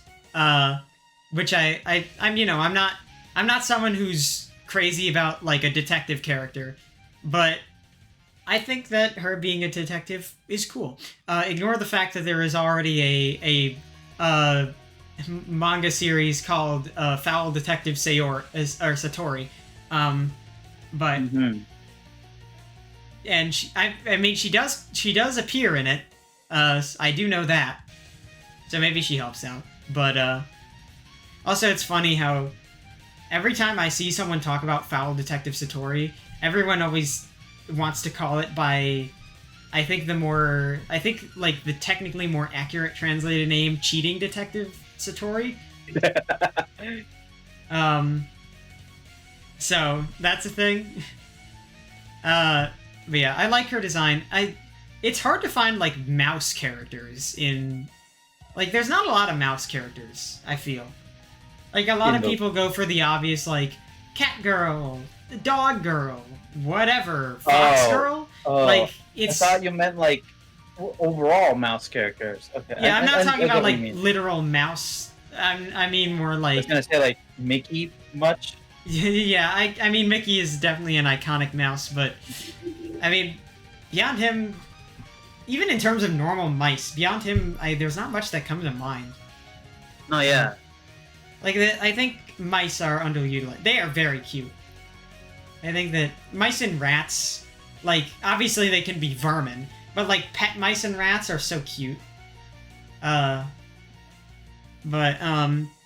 yeah, I like the and plus I like the mouse ears. I like animal ears in general. I mentioned this before, but I do like that. And she also appears there. She also appears in the same game. You remember in the preview slides I did where I had like honorable mentions as like examples. One of those was Kogasa, who comes from the same game as her. Which is a neat little thing. I honestly could have ordered the Toho characters in much a different way because there's a fair few that I am interested in. But also, my favorite series is in Toho, and a lot of the characters, while I like them, they aren't gonna rate very high. So it ended up being that they didn't get included as much, and I kind of didn't have a lot that made it to the top 10, or the honorable mentions. But it's fine. But I knew Nazrin was gonna get to top 10 because she's my favorite Toho character. Anyway, when's River gonna get back? I don't know. She's taking a massive dump, and this is gonna take her like 10 minutes. I have to say, I kind of like how she looks more in the little small image that you have in the right.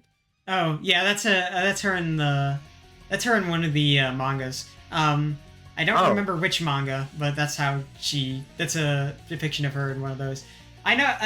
It's very much a thing where it's like Zun's art style, which is the art style she's in the portrait there, is definitely an art style that you can like for many valid reasons. But like if you made the Toho series and it didn't have Zun's art style, it would definitely feel like something's missing. Like his art style is so iconic now and so like intertwined with Toho itself to the point where if you get rid of it, you've lost something. No matter how good or bad you may think it is. Like Yes. it's that kind of thing. Also Actually, no, I kind of get it. Yeah. it's a part of the legacy. Also, I just want to mention this is like my very bare bones mock-up of the unidentified fantastic or undefined fantastic object like game layout. I actually have a screenshot of it underneath that I used as a template. Wow. It looks it is the like I said, bare bones, but it's a neat little recreation I made. Shockingly. Oh, cool.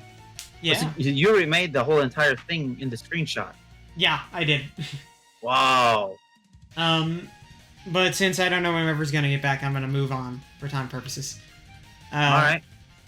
I'll try to get more off script with the honorable mentions because I don't just want to be reading off my ratings and all that. Number 8. This is another one that I don't think people will expect. Which is this is New 13. From Blaze Blue. Yeah, the V symbol is the Roman Greek alphabet. Oh, for 5? Yeah, no, no, it's the Greek alphabet letter Nu. So that's why she's called New 13. Okay. Yeah. So she has like a very like mech design, but the thing that I like about her is Twitter artists. Oh yeah, I'll get to that. The design that I like is the one that's on screen, the render that's there, which That's is a very her. cool design. Yeah, like the eye patch. I love the eye patch. And she just looks really cool. Like that's half of the reason she's on there. And the other half, as shown there, is Twitter artists. So the reason that I put Twitter artists on there is because occasionally I'll come across Blaze Blue stuff by virtue of it being similar to Guilty Gear. And there's this one artist that draws New 13 a lot, and God, they just like their art like makes me like this character. Like not even like like no joke, I fucking love how they interpret her. And that they also, so one thing that I should mention, that Twitter artist also draws a lot of ship art between her and the main character Ragna the Blood Edge, which is understandable because her whole thing in the game is that she really chases after him, like very yandere type character. However, there's an odd caveat with that, because she's an artificial human. But the part where it gets weird is that what she's based off of and what her memories are kind of, or what her kind of like, I guess it would be what she's based on is Ragna's sister, which and what the explanation is, like, she's not actually her sister, just kind of like this robotic, I want to say interpretation, but that's not really accurate either. Basically, she's just kind of created in her image in a way, but also kind of has a part of her, but not like a perfect replica. So what happens is that this sort of like sisterly bond gets twisted into like maddening love. Is her whole thing. Interesting. Yeah. Hello, welcome, River. We are on the next character after Nosrin, so you didn't miss anything. Right on. Who is this character? What did I miss? New 13 from Blaze Blue. But you kind of missed the explanation. Go back and watch the episode. You can do that. But it boils down to the 3 points listed there: eye patch, sick armor, and Twitter artists. Wow, no, you did really pick the best design. I'm looking at the other ones, and that there's like a more brighter, like white version of her. Yeah. Well, the other, and then there's Mu 12, which is skin. In case you haven't seen that one yet, it is like fan service to the max. Like New 13 wears a very skin tight suit, but like Moo 12 is very shameless in what it does. I see.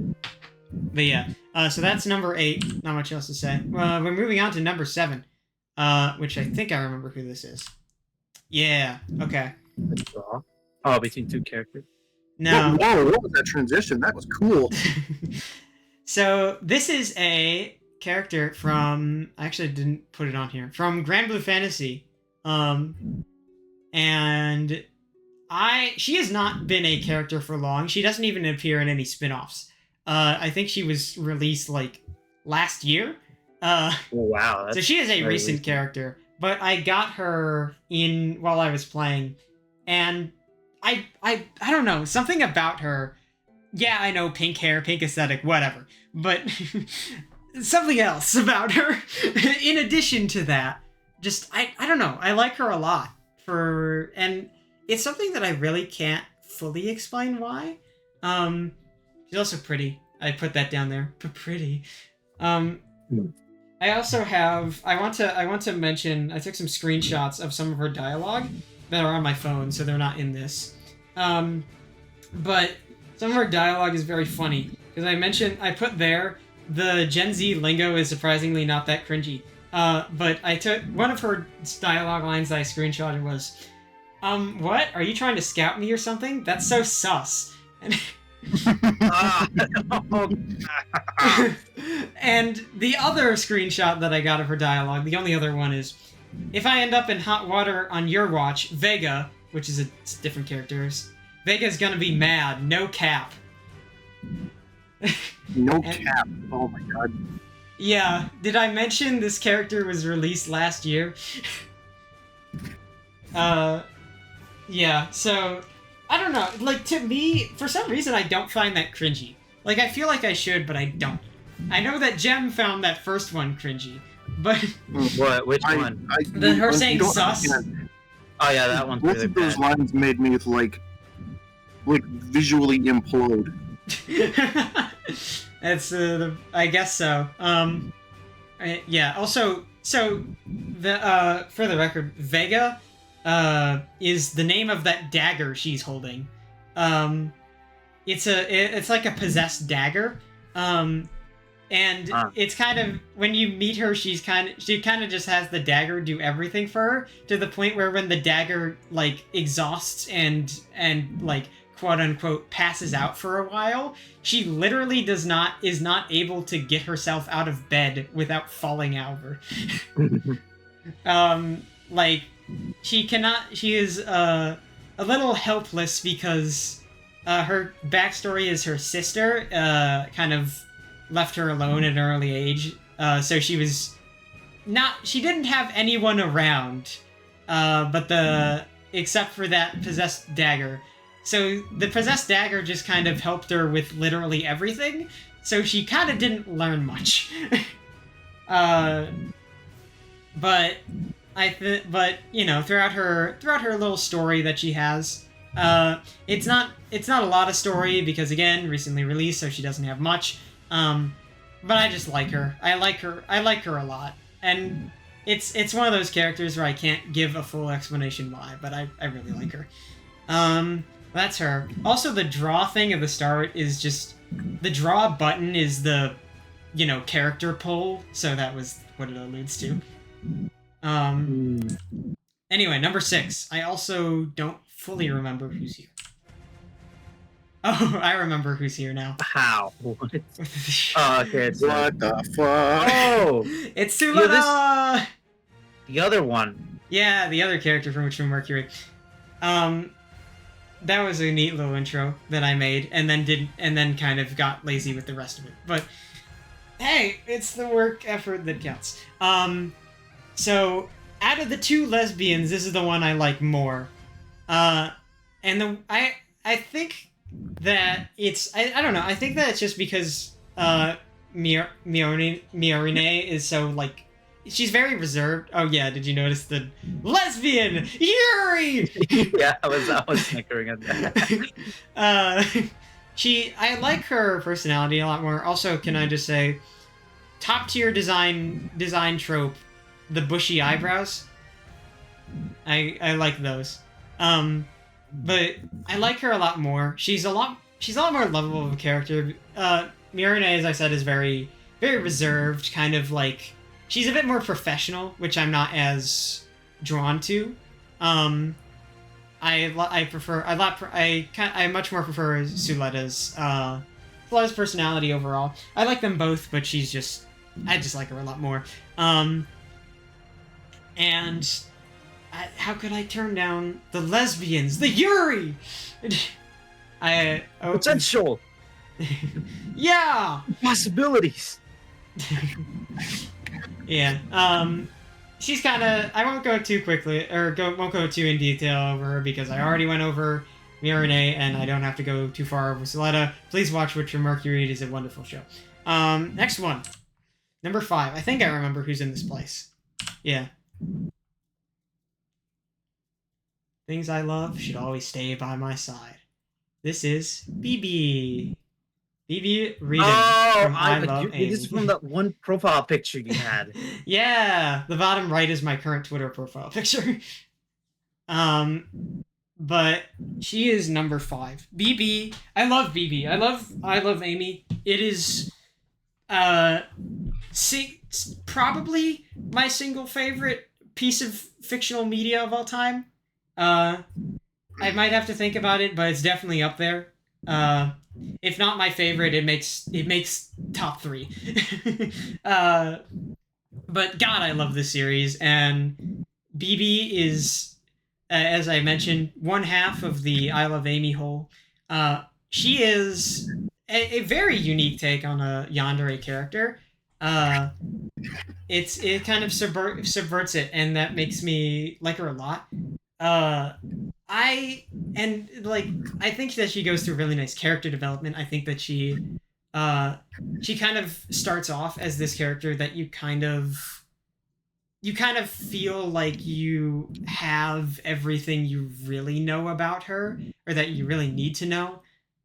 But she gets a lot more throughout the story, and she gets a lot more.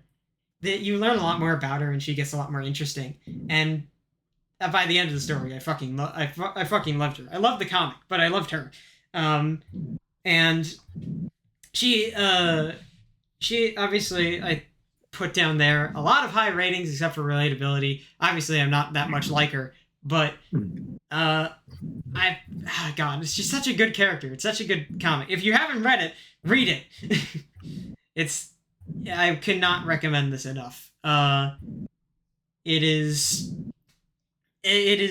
like, it's very emotional, it's very real. I'm talking more about the comic than the character, but I need my excuse. But BB, I love this character. I would kind of explain more, but a lot of it is very, you have to read the comic to understand. And she definitely deserves the spot. I'll say that much.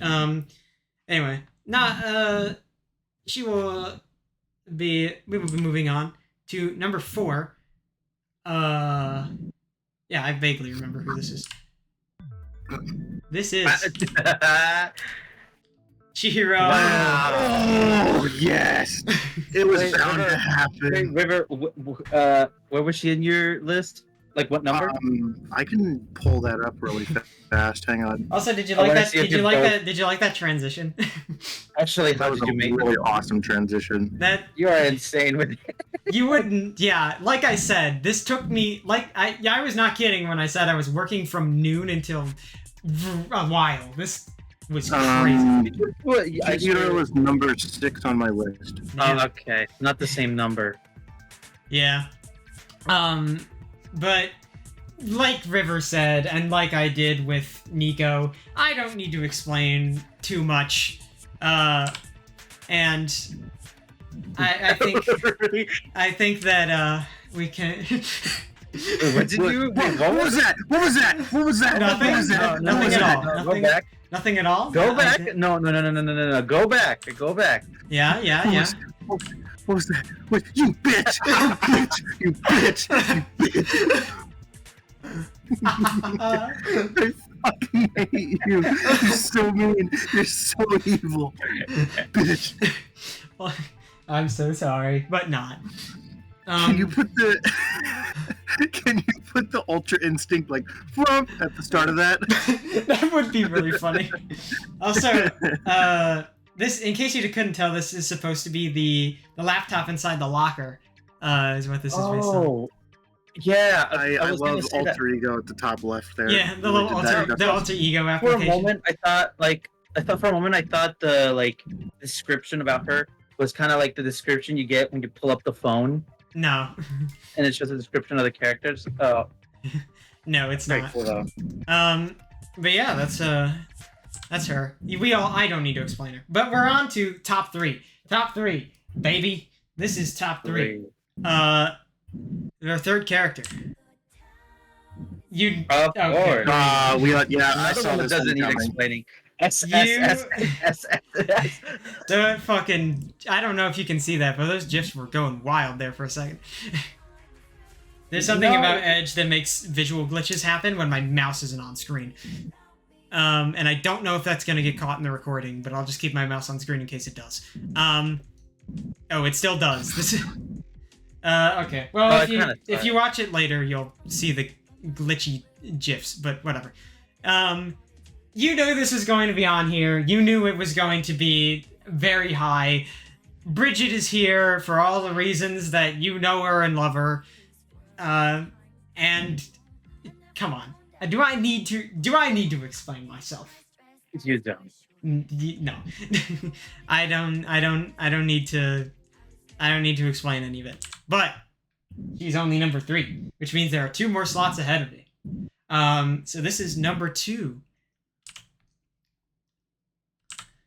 Oh, Right. A cookie jar. oh, It. more cookies. More cookies. More cookies. Yeah. That's a really full cookie jar.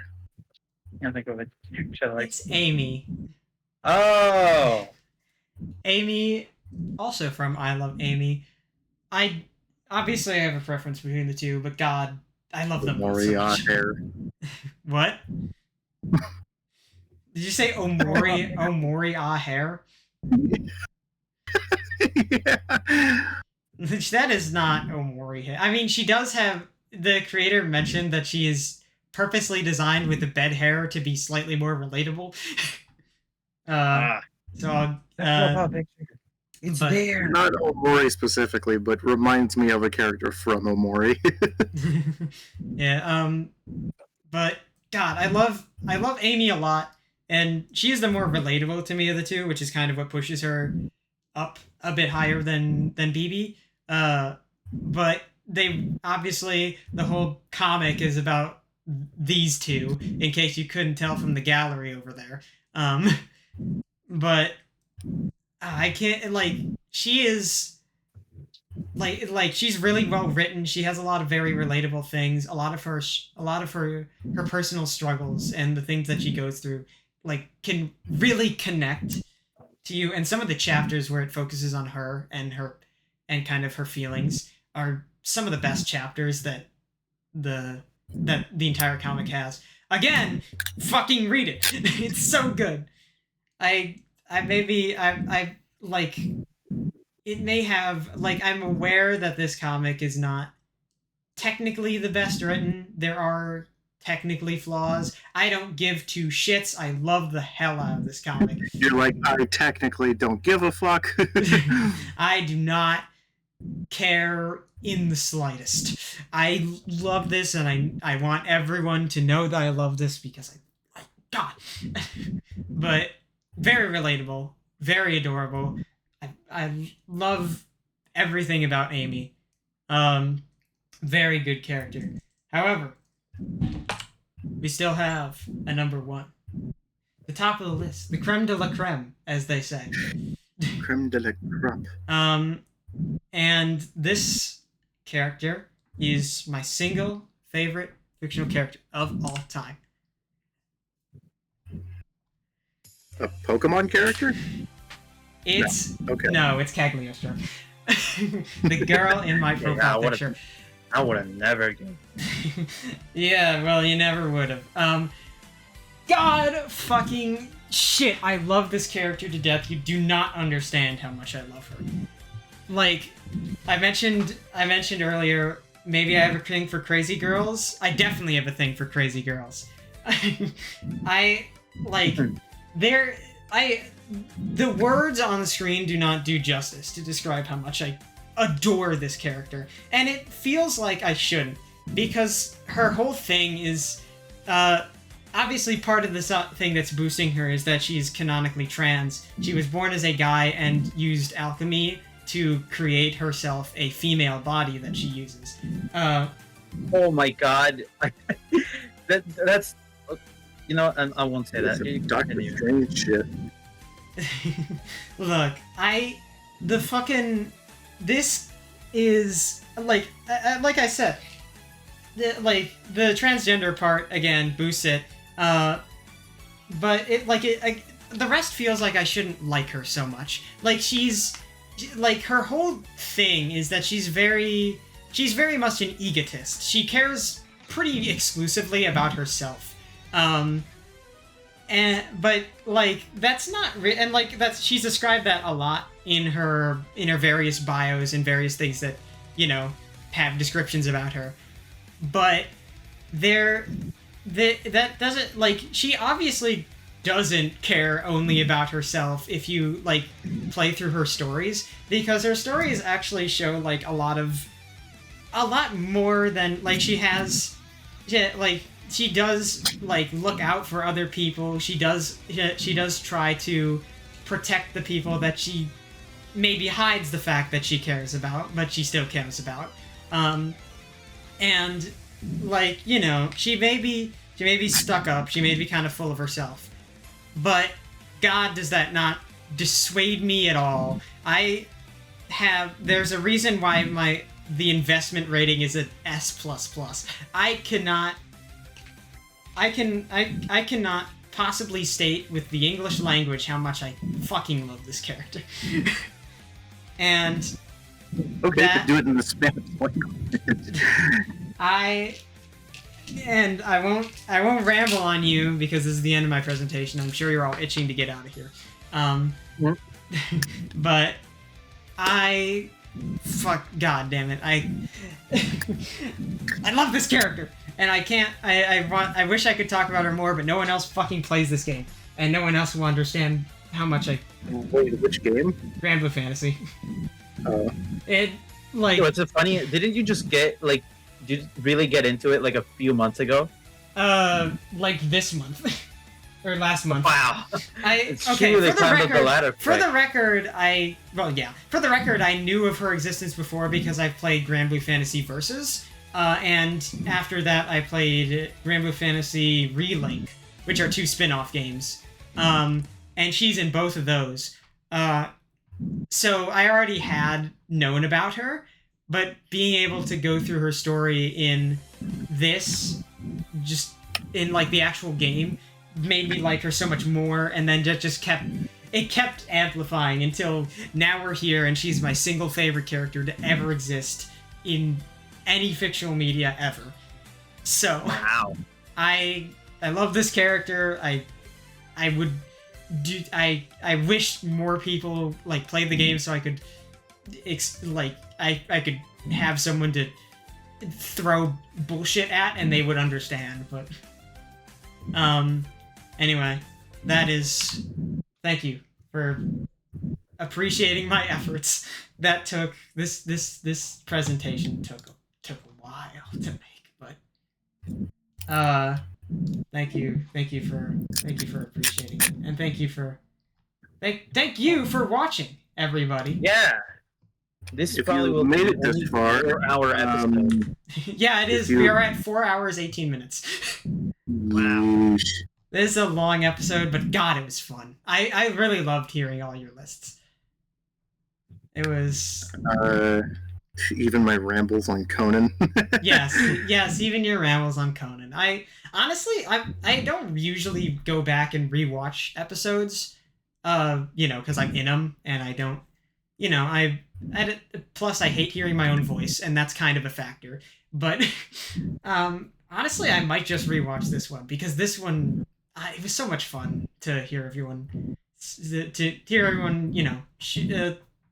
talk about the things they love because who doesn't love doing that. But thank you for all for hanging around. If you for you two, not for the viewers, if you two stick around, I'll show you the behind the scenes for my slideshow. But I want to go get dinner now. So. okay, and that'll take an hour. Okay. So No, chances are I'm hopping off for the rest of the night. fair Oh, enough. okay. All right. Well, Jem, you can get the behind the scenes. If you want the behind the scenes at a later date, River, I can show you. Sweet. All right, but thank you for watching, and I hope you enjoyed this much longer episode. It was. I almost forgot for like a good 5 minutes at the end there that like we're still recording. Holy shit! Like, yeah. yeesh. This is taking up so much space on my computer, but I don't care. I'm glad your computer will be happy to have that file gone once you upload it. Yeah. But yeah, if like I mentioned this earlier when I was alone, but comment down below your top 10 favorite characters. And we will judge you harshly. Also put any honorable mentions. Yeah, put honorable mentions. I joke, but I love this stuff. This is about the most genuine you'll see me on the Monkey Brains. I really guarantee you, I just want to throw this out there because I guarantee that Adam is going to watch this later. What I want from Adam is I mostly just want to see his top 10, but I want for him to confirm whether or not Gengar will be on that list. Bro, it's gonna be. That's one of his favorite Pokemon. Also, Yeah, Mario's probably. gonna be there. Oh, for sure. Yeah. And Kirby. Yeah, that's Kirby. too. Mr. Kirby the Demon. But yeah, we'll wrap this up. It's been a while. If you watched this entire way, thank you. Like, not even, like, holy shit. Like, thank you. You sat through and listened to every single one of our rambles. We appreciate you. You are committed, and I bless you for that. And I thank you for listening to a bunch of weirdos talk about their interests for 4 hours. But I had fun. I hope you guys did too.